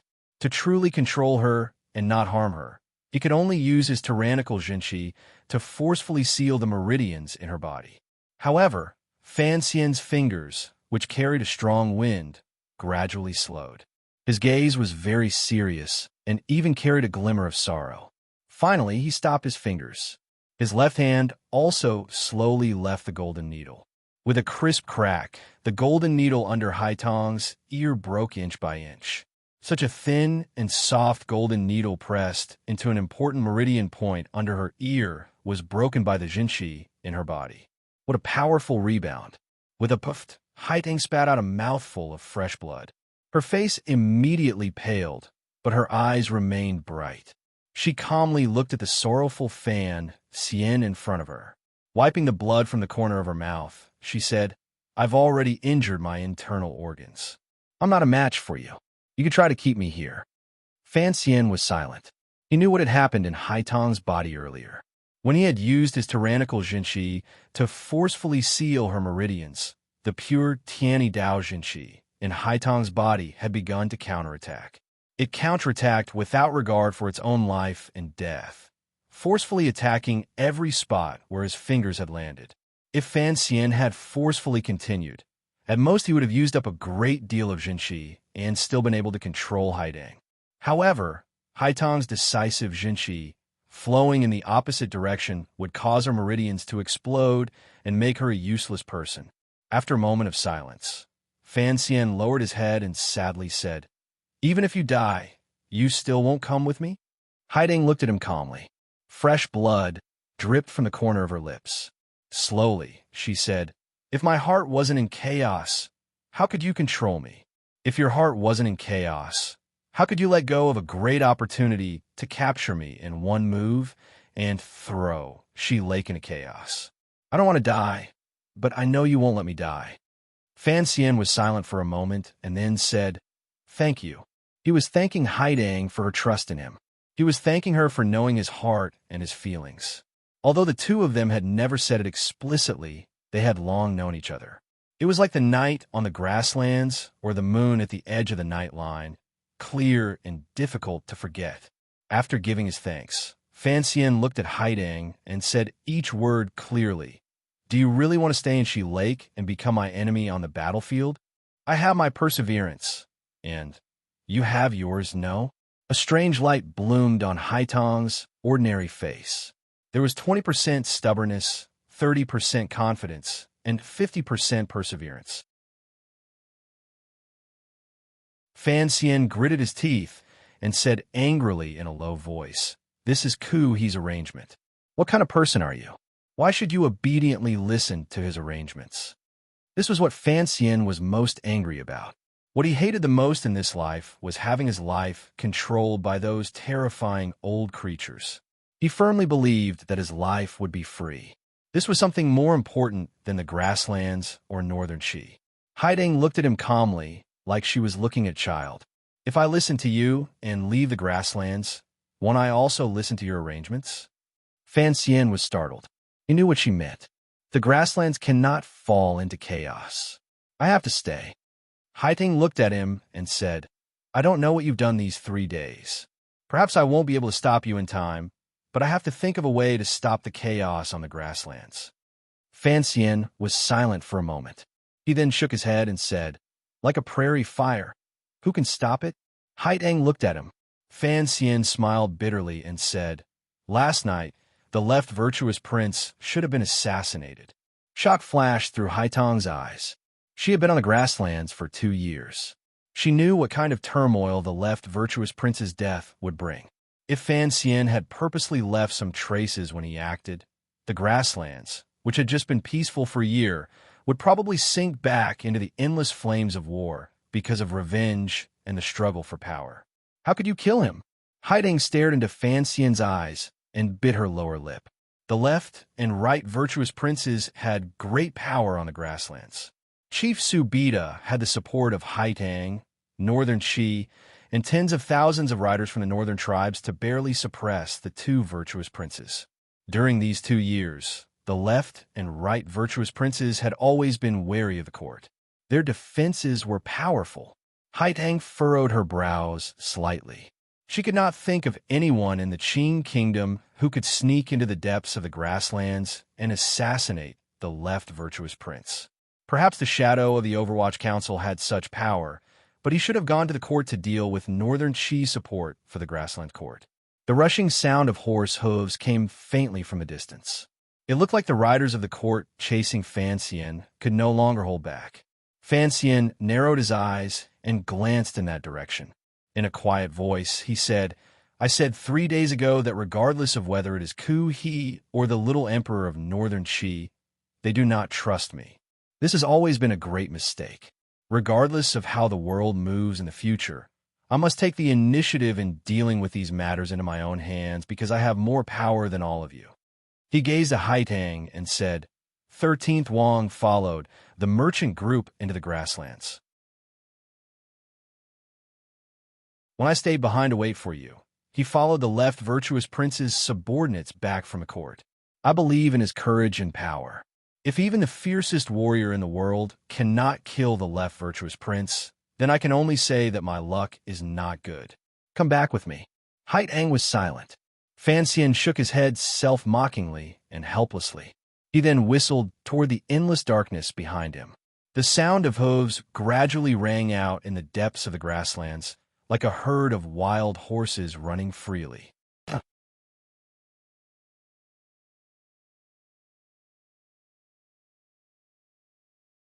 Chapter 608. A smear of white appeared on the horizon. The sun was still rubbing his eyes and did not open them. The faint morning light enveloped the grasslands but did not brighten people's vision. After last night's revelry, the people of the small tribe were still drunk and sleepy. They should not have felt the call of the morning sun. Gradually, a faint sound rang out from the tribe's curtains. It seemed that many people had woken up. What woke the people of the tribe was not the rising sun. Rather, it was the thunderous roar of orderly horse hooves from behind the tribe, as well as a mass of chaotic horse hooves in front of the tribe. From all directions, it seemed that countless riders were closing in. In the morning light, Fan Xian's expression was calm. He glanced at Haitang one last time and picked up the knife she had given to Yoshiko for beside his feet. Solemnly, he put it into his clothes. Goodbye. I hope I don't have to wait another 3 years, Fan Xian said seriously to Haitang. There were a few streaks of blood at the side of Haitang's lips. She looked very pitiful, but the arrangements on the grasslands had already begun to move. The chief of the court had already sent troops to catch up. If she wanted to escape, she could only take advantage of this moment to leave. Haitang didn't know how he was going to leave because the sound of horse hooves came from all directions. It seemed that the court's riders had already surrounded the grasslands. She glanced at him with a complicated gaze. This gaze was like a heavy hammer that struck Fan Xian's body. It made his body drift diagonally toward the meadow behind him. He drifted easily and joyfully, but was also gloomy and enchanting. He didn't see how his toes pushed against the ground, but it was as if a thin rope had been tied around his waist. Like a kite, Fan Xian drifted backward and gradually increased in speed. He became a blurry figure in the morning light, gradually moving further and further away. He gradually became smaller and merged into a large cloud of dust coming from the tribe's front left. The cloud of dust looked like a herd of free, wild horses running amok on the grasslands. Beside the herd of horses, there were a dozen grassland men holding lassos. It was as if they had followed this herd of wild horses for a number of days and nights, waiting to catch the leader in one fell swoop. Haitang watched this scene calmly. She knew that this herd of wild horses was just an illusion. It must have been a group Fan Xian had arranged to receive her. Seeing Fan Xian float away without stirring up any dust, she knew that after not seeing him for 3 years, her young friend from the southern court had already successfully merged the heart of Tianyi Dao with the tyrannical Jinshi in his body. He stood firmly at the peak of the 9th level and was about to touch the limits of humans. No wonder he was so confident that he dared to enter the grasslands and launch an attack on the royal court and the left virtuous prince's tent in the dark. With such a realm, unless a great grandmaster reappeared on the grasslands, who could defeat him? Chief Subida had endured for 3 days and had reached his limit. At this moment, he had finally closed the encirclement. Even if Fan Xian had arranged for a group of horses to receive him, could he escape the pursuit of thousands of court riders on the vast grasslands? Haitang's eyes narrowed. A glimmer of worry rose in her heart. If a 9th-level ace faced an enemy head-on, it would be difficult for them to lose. After all, the two of them were still an immeasurable distance away from the realm of a great grandmaster. If they were to face thousands of soldiers and horses, how could they survive? In the distance, Fan Xian's figure had already landed among the wild horses. Strangely, the wild and free-loving wild horses, which looked like they would not settle down, did not reject Fan Xian's entry. When Fan Xian sat on the leading horse, the vicious leading horse only shook its neck helplessly. It did not think of throwing him off. The hurried sound of horse hooves swept past Haitong's side. It carried the sound of the wind, grass, and an indomitable aura. The valiant riders of the Western Hu court did not slow down at all. They swept across the meadow toward the wild horse herd in the distance. The wind swept past her body, causing the leather robe on Haitong's body to flutter. She wiped away the blood at the side of her lips and lowered her head silently. A fine horse neighed and stopped from its extraordinary speed. The Hu tribe noble on the horse used the inertia to turn and rise. With a thud, he landed beside Haidang. His feet were as steady as a mountain, revealing his exquisite riding skills.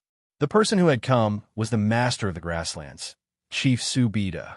He glanced at Haidang. Anger and embarrassment gradually rose in his eyes. Injured, Haidang nodded and smiled with some difficulty. The Qing Kingdom's Fan Xian? Chief Su Bida was tall. His features were firm, and the light in his eyes shone. He looked in the distance at the figure galloping southeast with the wild horse herd, and asked in a quiet voice. "It's him," Haitang replied quietly. Chief Su Bida would never underestimate any of his enemies, particularly a ruthless and important figure like the Qing Kingdom's Fan Xian. He had endured for 3 days. In reality, he had prepared for 3 days. He had gathered the Hu tribe soldiers on this grasslands. He had to keep this powerful Qing official on the grasslands. Since the other party dared to enter deep into the grasslands, get close to the court, and challenge his dignity, Chief Su Bida would use the most direct method to express his anger. The court had made ample preparations. After confirming that there were no Qing riders patrolling the grasslands, they prepared to receive Fan Xian in secret. However, the spies had not noticed the herd of wild horses. Wild horse herds could be seen everywhere on the grasslands. Most importantly, they had once seen these wild horses beside a patch of watergrass. From their jumping posture and habits, they determined that this was indeed a herd of wild horses. No one could use wild horses to escape before taming them. This was a rule on the grasslands. It seemed that this rule was about to be broken by someone. Smoke and dust rose in all directions. Over 1,000 court riders charged over and charged past the tribe's tents. Under the shocked and terrified gazes of the Hu tribe people, they charged toward the herd of wild horses. It looked like they were about to surround the herd of horses, the dozen men beside them, and Fan Xian, who was hidden in the herd of wild horses, but a long neigh rose into the sky. The herd of wild horses seemed to be driven by some kind of power. Immediately, they were startled awake from the chaos. Stretching out the muscles on their bodies, they raised their hooves and abruptly increased their speed, charging toward the gap in the southeast of the encirclement. The morning sun shone brightly, and the wild horses neighed. Hundreds of fine horses reflected the weak light and emitted a dark complexion as they galloped on the grasslands. In just a moment, they had already rushed out of the encirclement of the court cavalry. This scene had a primitive beauty that was filled with power, and it shocked the minds of countless people. Chief Su Bida held the reins in one hand and stood by Haitong's side. Coldly, he watched this scene. His eyes narrowed slightly, but he hid the shock in his heart very well. With a flip of his body, he leaped onto the fine horse and said, "I'll bring this pretty boy back for you to vent your anger." At this time, he had already admitted that this young, powerful official of the Southern Court, who could be mentioned in the same breath as Songji Xianling, was not just a pretty boy. Looking at his miraculous ability to control wild horses, there was probably not a second person like him on the grasslands. Last night, the court was attacked. The left virtuous prince was assassinated. No one knows if he is dead or alive. Haitang stood on the meadow among the chief's dozens of guards. Calmly, she spoke of what Fan Xian had admitted. The chief held the reins with both hands and paused slightly. Immediately after, he squeezed the horse's belly and charged down the meadow. So, the commissioner of the Qing Kingdom's Overwatch Council had entered deep into the grasslands for this matter. The attack on the court was a small matter. As long as it was not the elite riders of the Qing Kingdom charging over, What did it matter if some people died? The chief had not thought that the Qing Kingdom's Overwatch Council was also very selective in who they killed. The people who died were very important to his dream of building a country on the grasslands. Most importantly, the left virtuous prince had been assassinated. This news chilled the chief's heart. Was the grasslands, which had been peaceful for 2 years, going to sink back into chaos because of the left virtuous prince's death? Thinking of this, he couldn't help but curse silently. The left virtuous prince was his uncle. Back then, he had been incomparably arrogant in front of him, who knew that he would be killed by a Qing assassin with one blow. He was truly a bastard. The chief looked angrily at the dust in the distance. Squeezing the horse's belly, he charged toward the southeast first. Although the pretty boy had used the wild horse herd as a cover and unexpectedly killed his way out of the encirclement, the chief believed that no one would be able to escape the pursuit of the court's riders on the vast grasslands. From here to Qingzhou on the border of the Qing Kingdom, even if one spared no effort and galloped to their heart's content, it would still take 10 days. Galloping madly on the grasslands for 10 days with the Western Hu court's riders chasing after them. Who could stand against that? The chief was riding a 1,000-li horse, one out of tens of thousands. He believed he could stop Fan Xian. Although the Qing Kingdom's cavalry and archery were also very powerful, the people of the grasslands still believed that the Western Hu men's riding skills were still the most exquisite. If they couldn't catch up to an enemy they could see on the grasslands, they might as well commit suicide.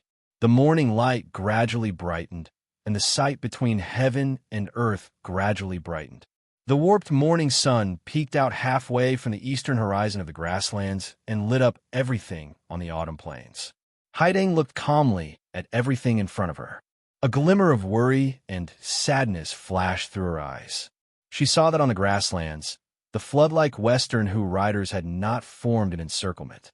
Relying on the Hu people's exquisite riding skills, they quickly formed a group and formed a fan. Thousands of riders were like one as they sped toward the east. 2 to 3 li in front of the pursuing Hu riders, hundreds of black wild horses were galloping madly. Their hooves kicked up dust. They were like wisps of smoke as they headed east toward the red morning sun. Suddenly, a few people leaped out of the herd of wild horses and mounted them. No one knew where these people had been hiding earlier or how they were able to follow the wild horses forward. 100 Qing men rode on hundreds of wild horses and galloped through the grasslands ruled by the Hu people. Before the red sun, the horses and the figures on them appeared very spirited and arrogant. The Western Hu soldiers had made a major mistake in their judgment. They had thought that when it came to riding skills, the court riders were unparalleled in the world. No one could compare to them. Furthermore, they didn't know how the Qing people controlled the herd of wild horses. Although the wild horses were powerful, they were not as obedient and durable as war horses. Thus, they thought that on this expansive grasslands, they would need at most half a day's time to catch up to the Qing people galloping toward the sun. Chief Subida also thought this way. He was even thinking about whether or not he should first kill the powerful Qing official called Fan Xian with arrows after he surrounded the Qing people and not give Princess Songji any chance to plead for mercy. However, everything developed differently from the judgment of the Western Hu court riders. Half a day passed. A day passed. The proud knights of the grasslands were still unable to catch up to the Qing people. They couldn't even close the distance. The reason was simple. The wild horses in the eyes of the Hu people were not wild horses at all.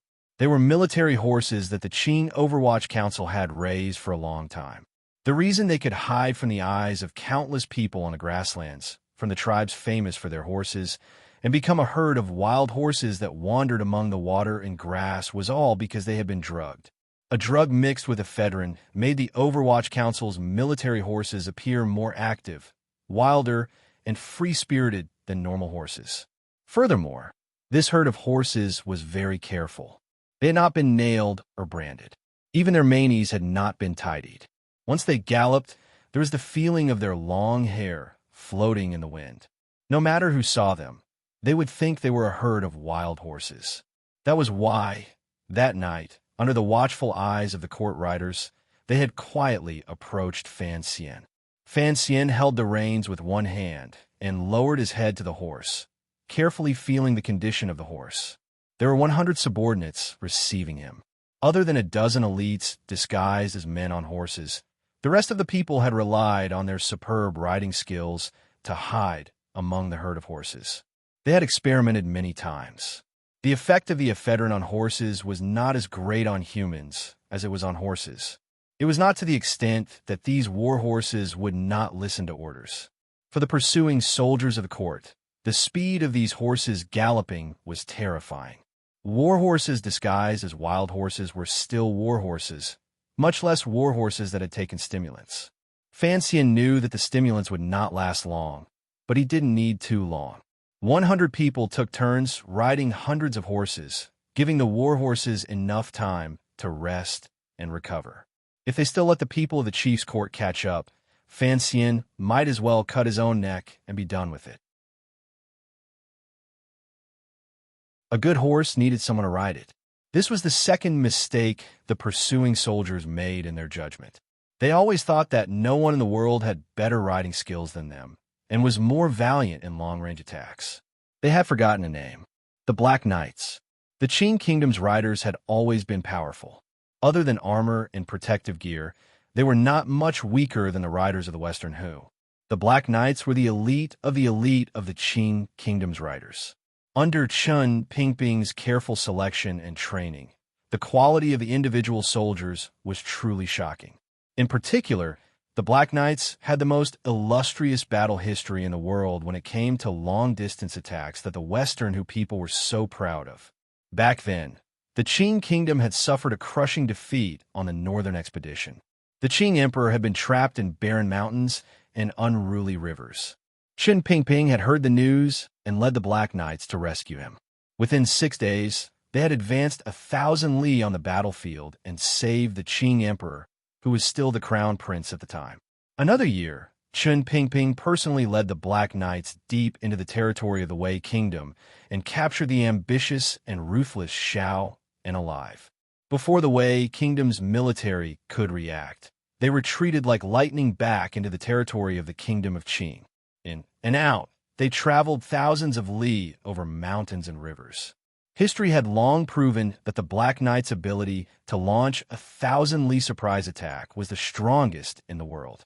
The Overwatch Council's Black Knights were famous for their 1,000 li surprise attacks. After they became a system, they practiced this kind of situation most often. They put a lot of effort into maintaining the medicinal strength of the war horses. They advanced like fire and wind and retreated like water and clouds. In a flash, they disappeared from the battlefield. Advance was the best in the world. Quick retreat was also the best in the world. How could the elite riders of the Western Hu court catch up to this group of sudden assassins that moved like birds? The autumn wind on the grasslands hit Fan Xian's face. He narrowed his eyes and glanced at Jing Ge beside him. Looking at the silver mask on his face, he couldn't help but smile. If he didn't have absolute confidence in his subordinates, how could he take such a risk and enter deep into the grasslands court, the heart of Shi Hu, draw out the chief of Haidang, and lay down those 2 big bombs? On the 3rd day of the chase, the riders of the court finally discovered something strange. They had not slowed down at all. The grassland horses beneath them were already exhausted, but they still could not catch up. Furthermore, the daring Qing people who had entered deep into the grasslands seemed to still have energy to spare. It was as if they could let their horses go at any moment. They were only forcefully suppressing their speed to lure the riders of the court behind them. Hearing the Dandan's alert and tired report, a glimmer of coldness flashed across Chief Su Bida's travel-stained face. He was actually the first person to discover the problem. He could feel that there was something wrong with the group of strange and even magical wild horses in front of him. Although the court's eagles were circling above, there were no large tribes on the grasslands toward Qingzhou that could stop them. The chief could not do anything. The news of the left virtuous prince's assassination had already been confirmed. The chief knew what he should do. Once the entire grasslands learned of this news, they would turn their suspicious gazes toward him or the right virtuous prince. The men under the left virtuous prince's tent would certainly already be clamoring for revenge for the left virtuous prince. In order to stabilize the court's position, Chief Subida should immediately pull on the reins and return to give the left virtuous prince an explanation. The longer he left, the more suspicious the left virtuous prince's tent would become of him. Chief Subida was not afraid of the revenge of the left virtuous prince's subordinates. If he wanted to become the true ruler of the grasslands, he had to prevent bloody internal strife from happening. He believed in Princess Songji's words. Establishing a country on the grasslands could not only rely on blood and iron killing to succeed. However, he was not satisfied. The speed of the horse under the chief slowed down.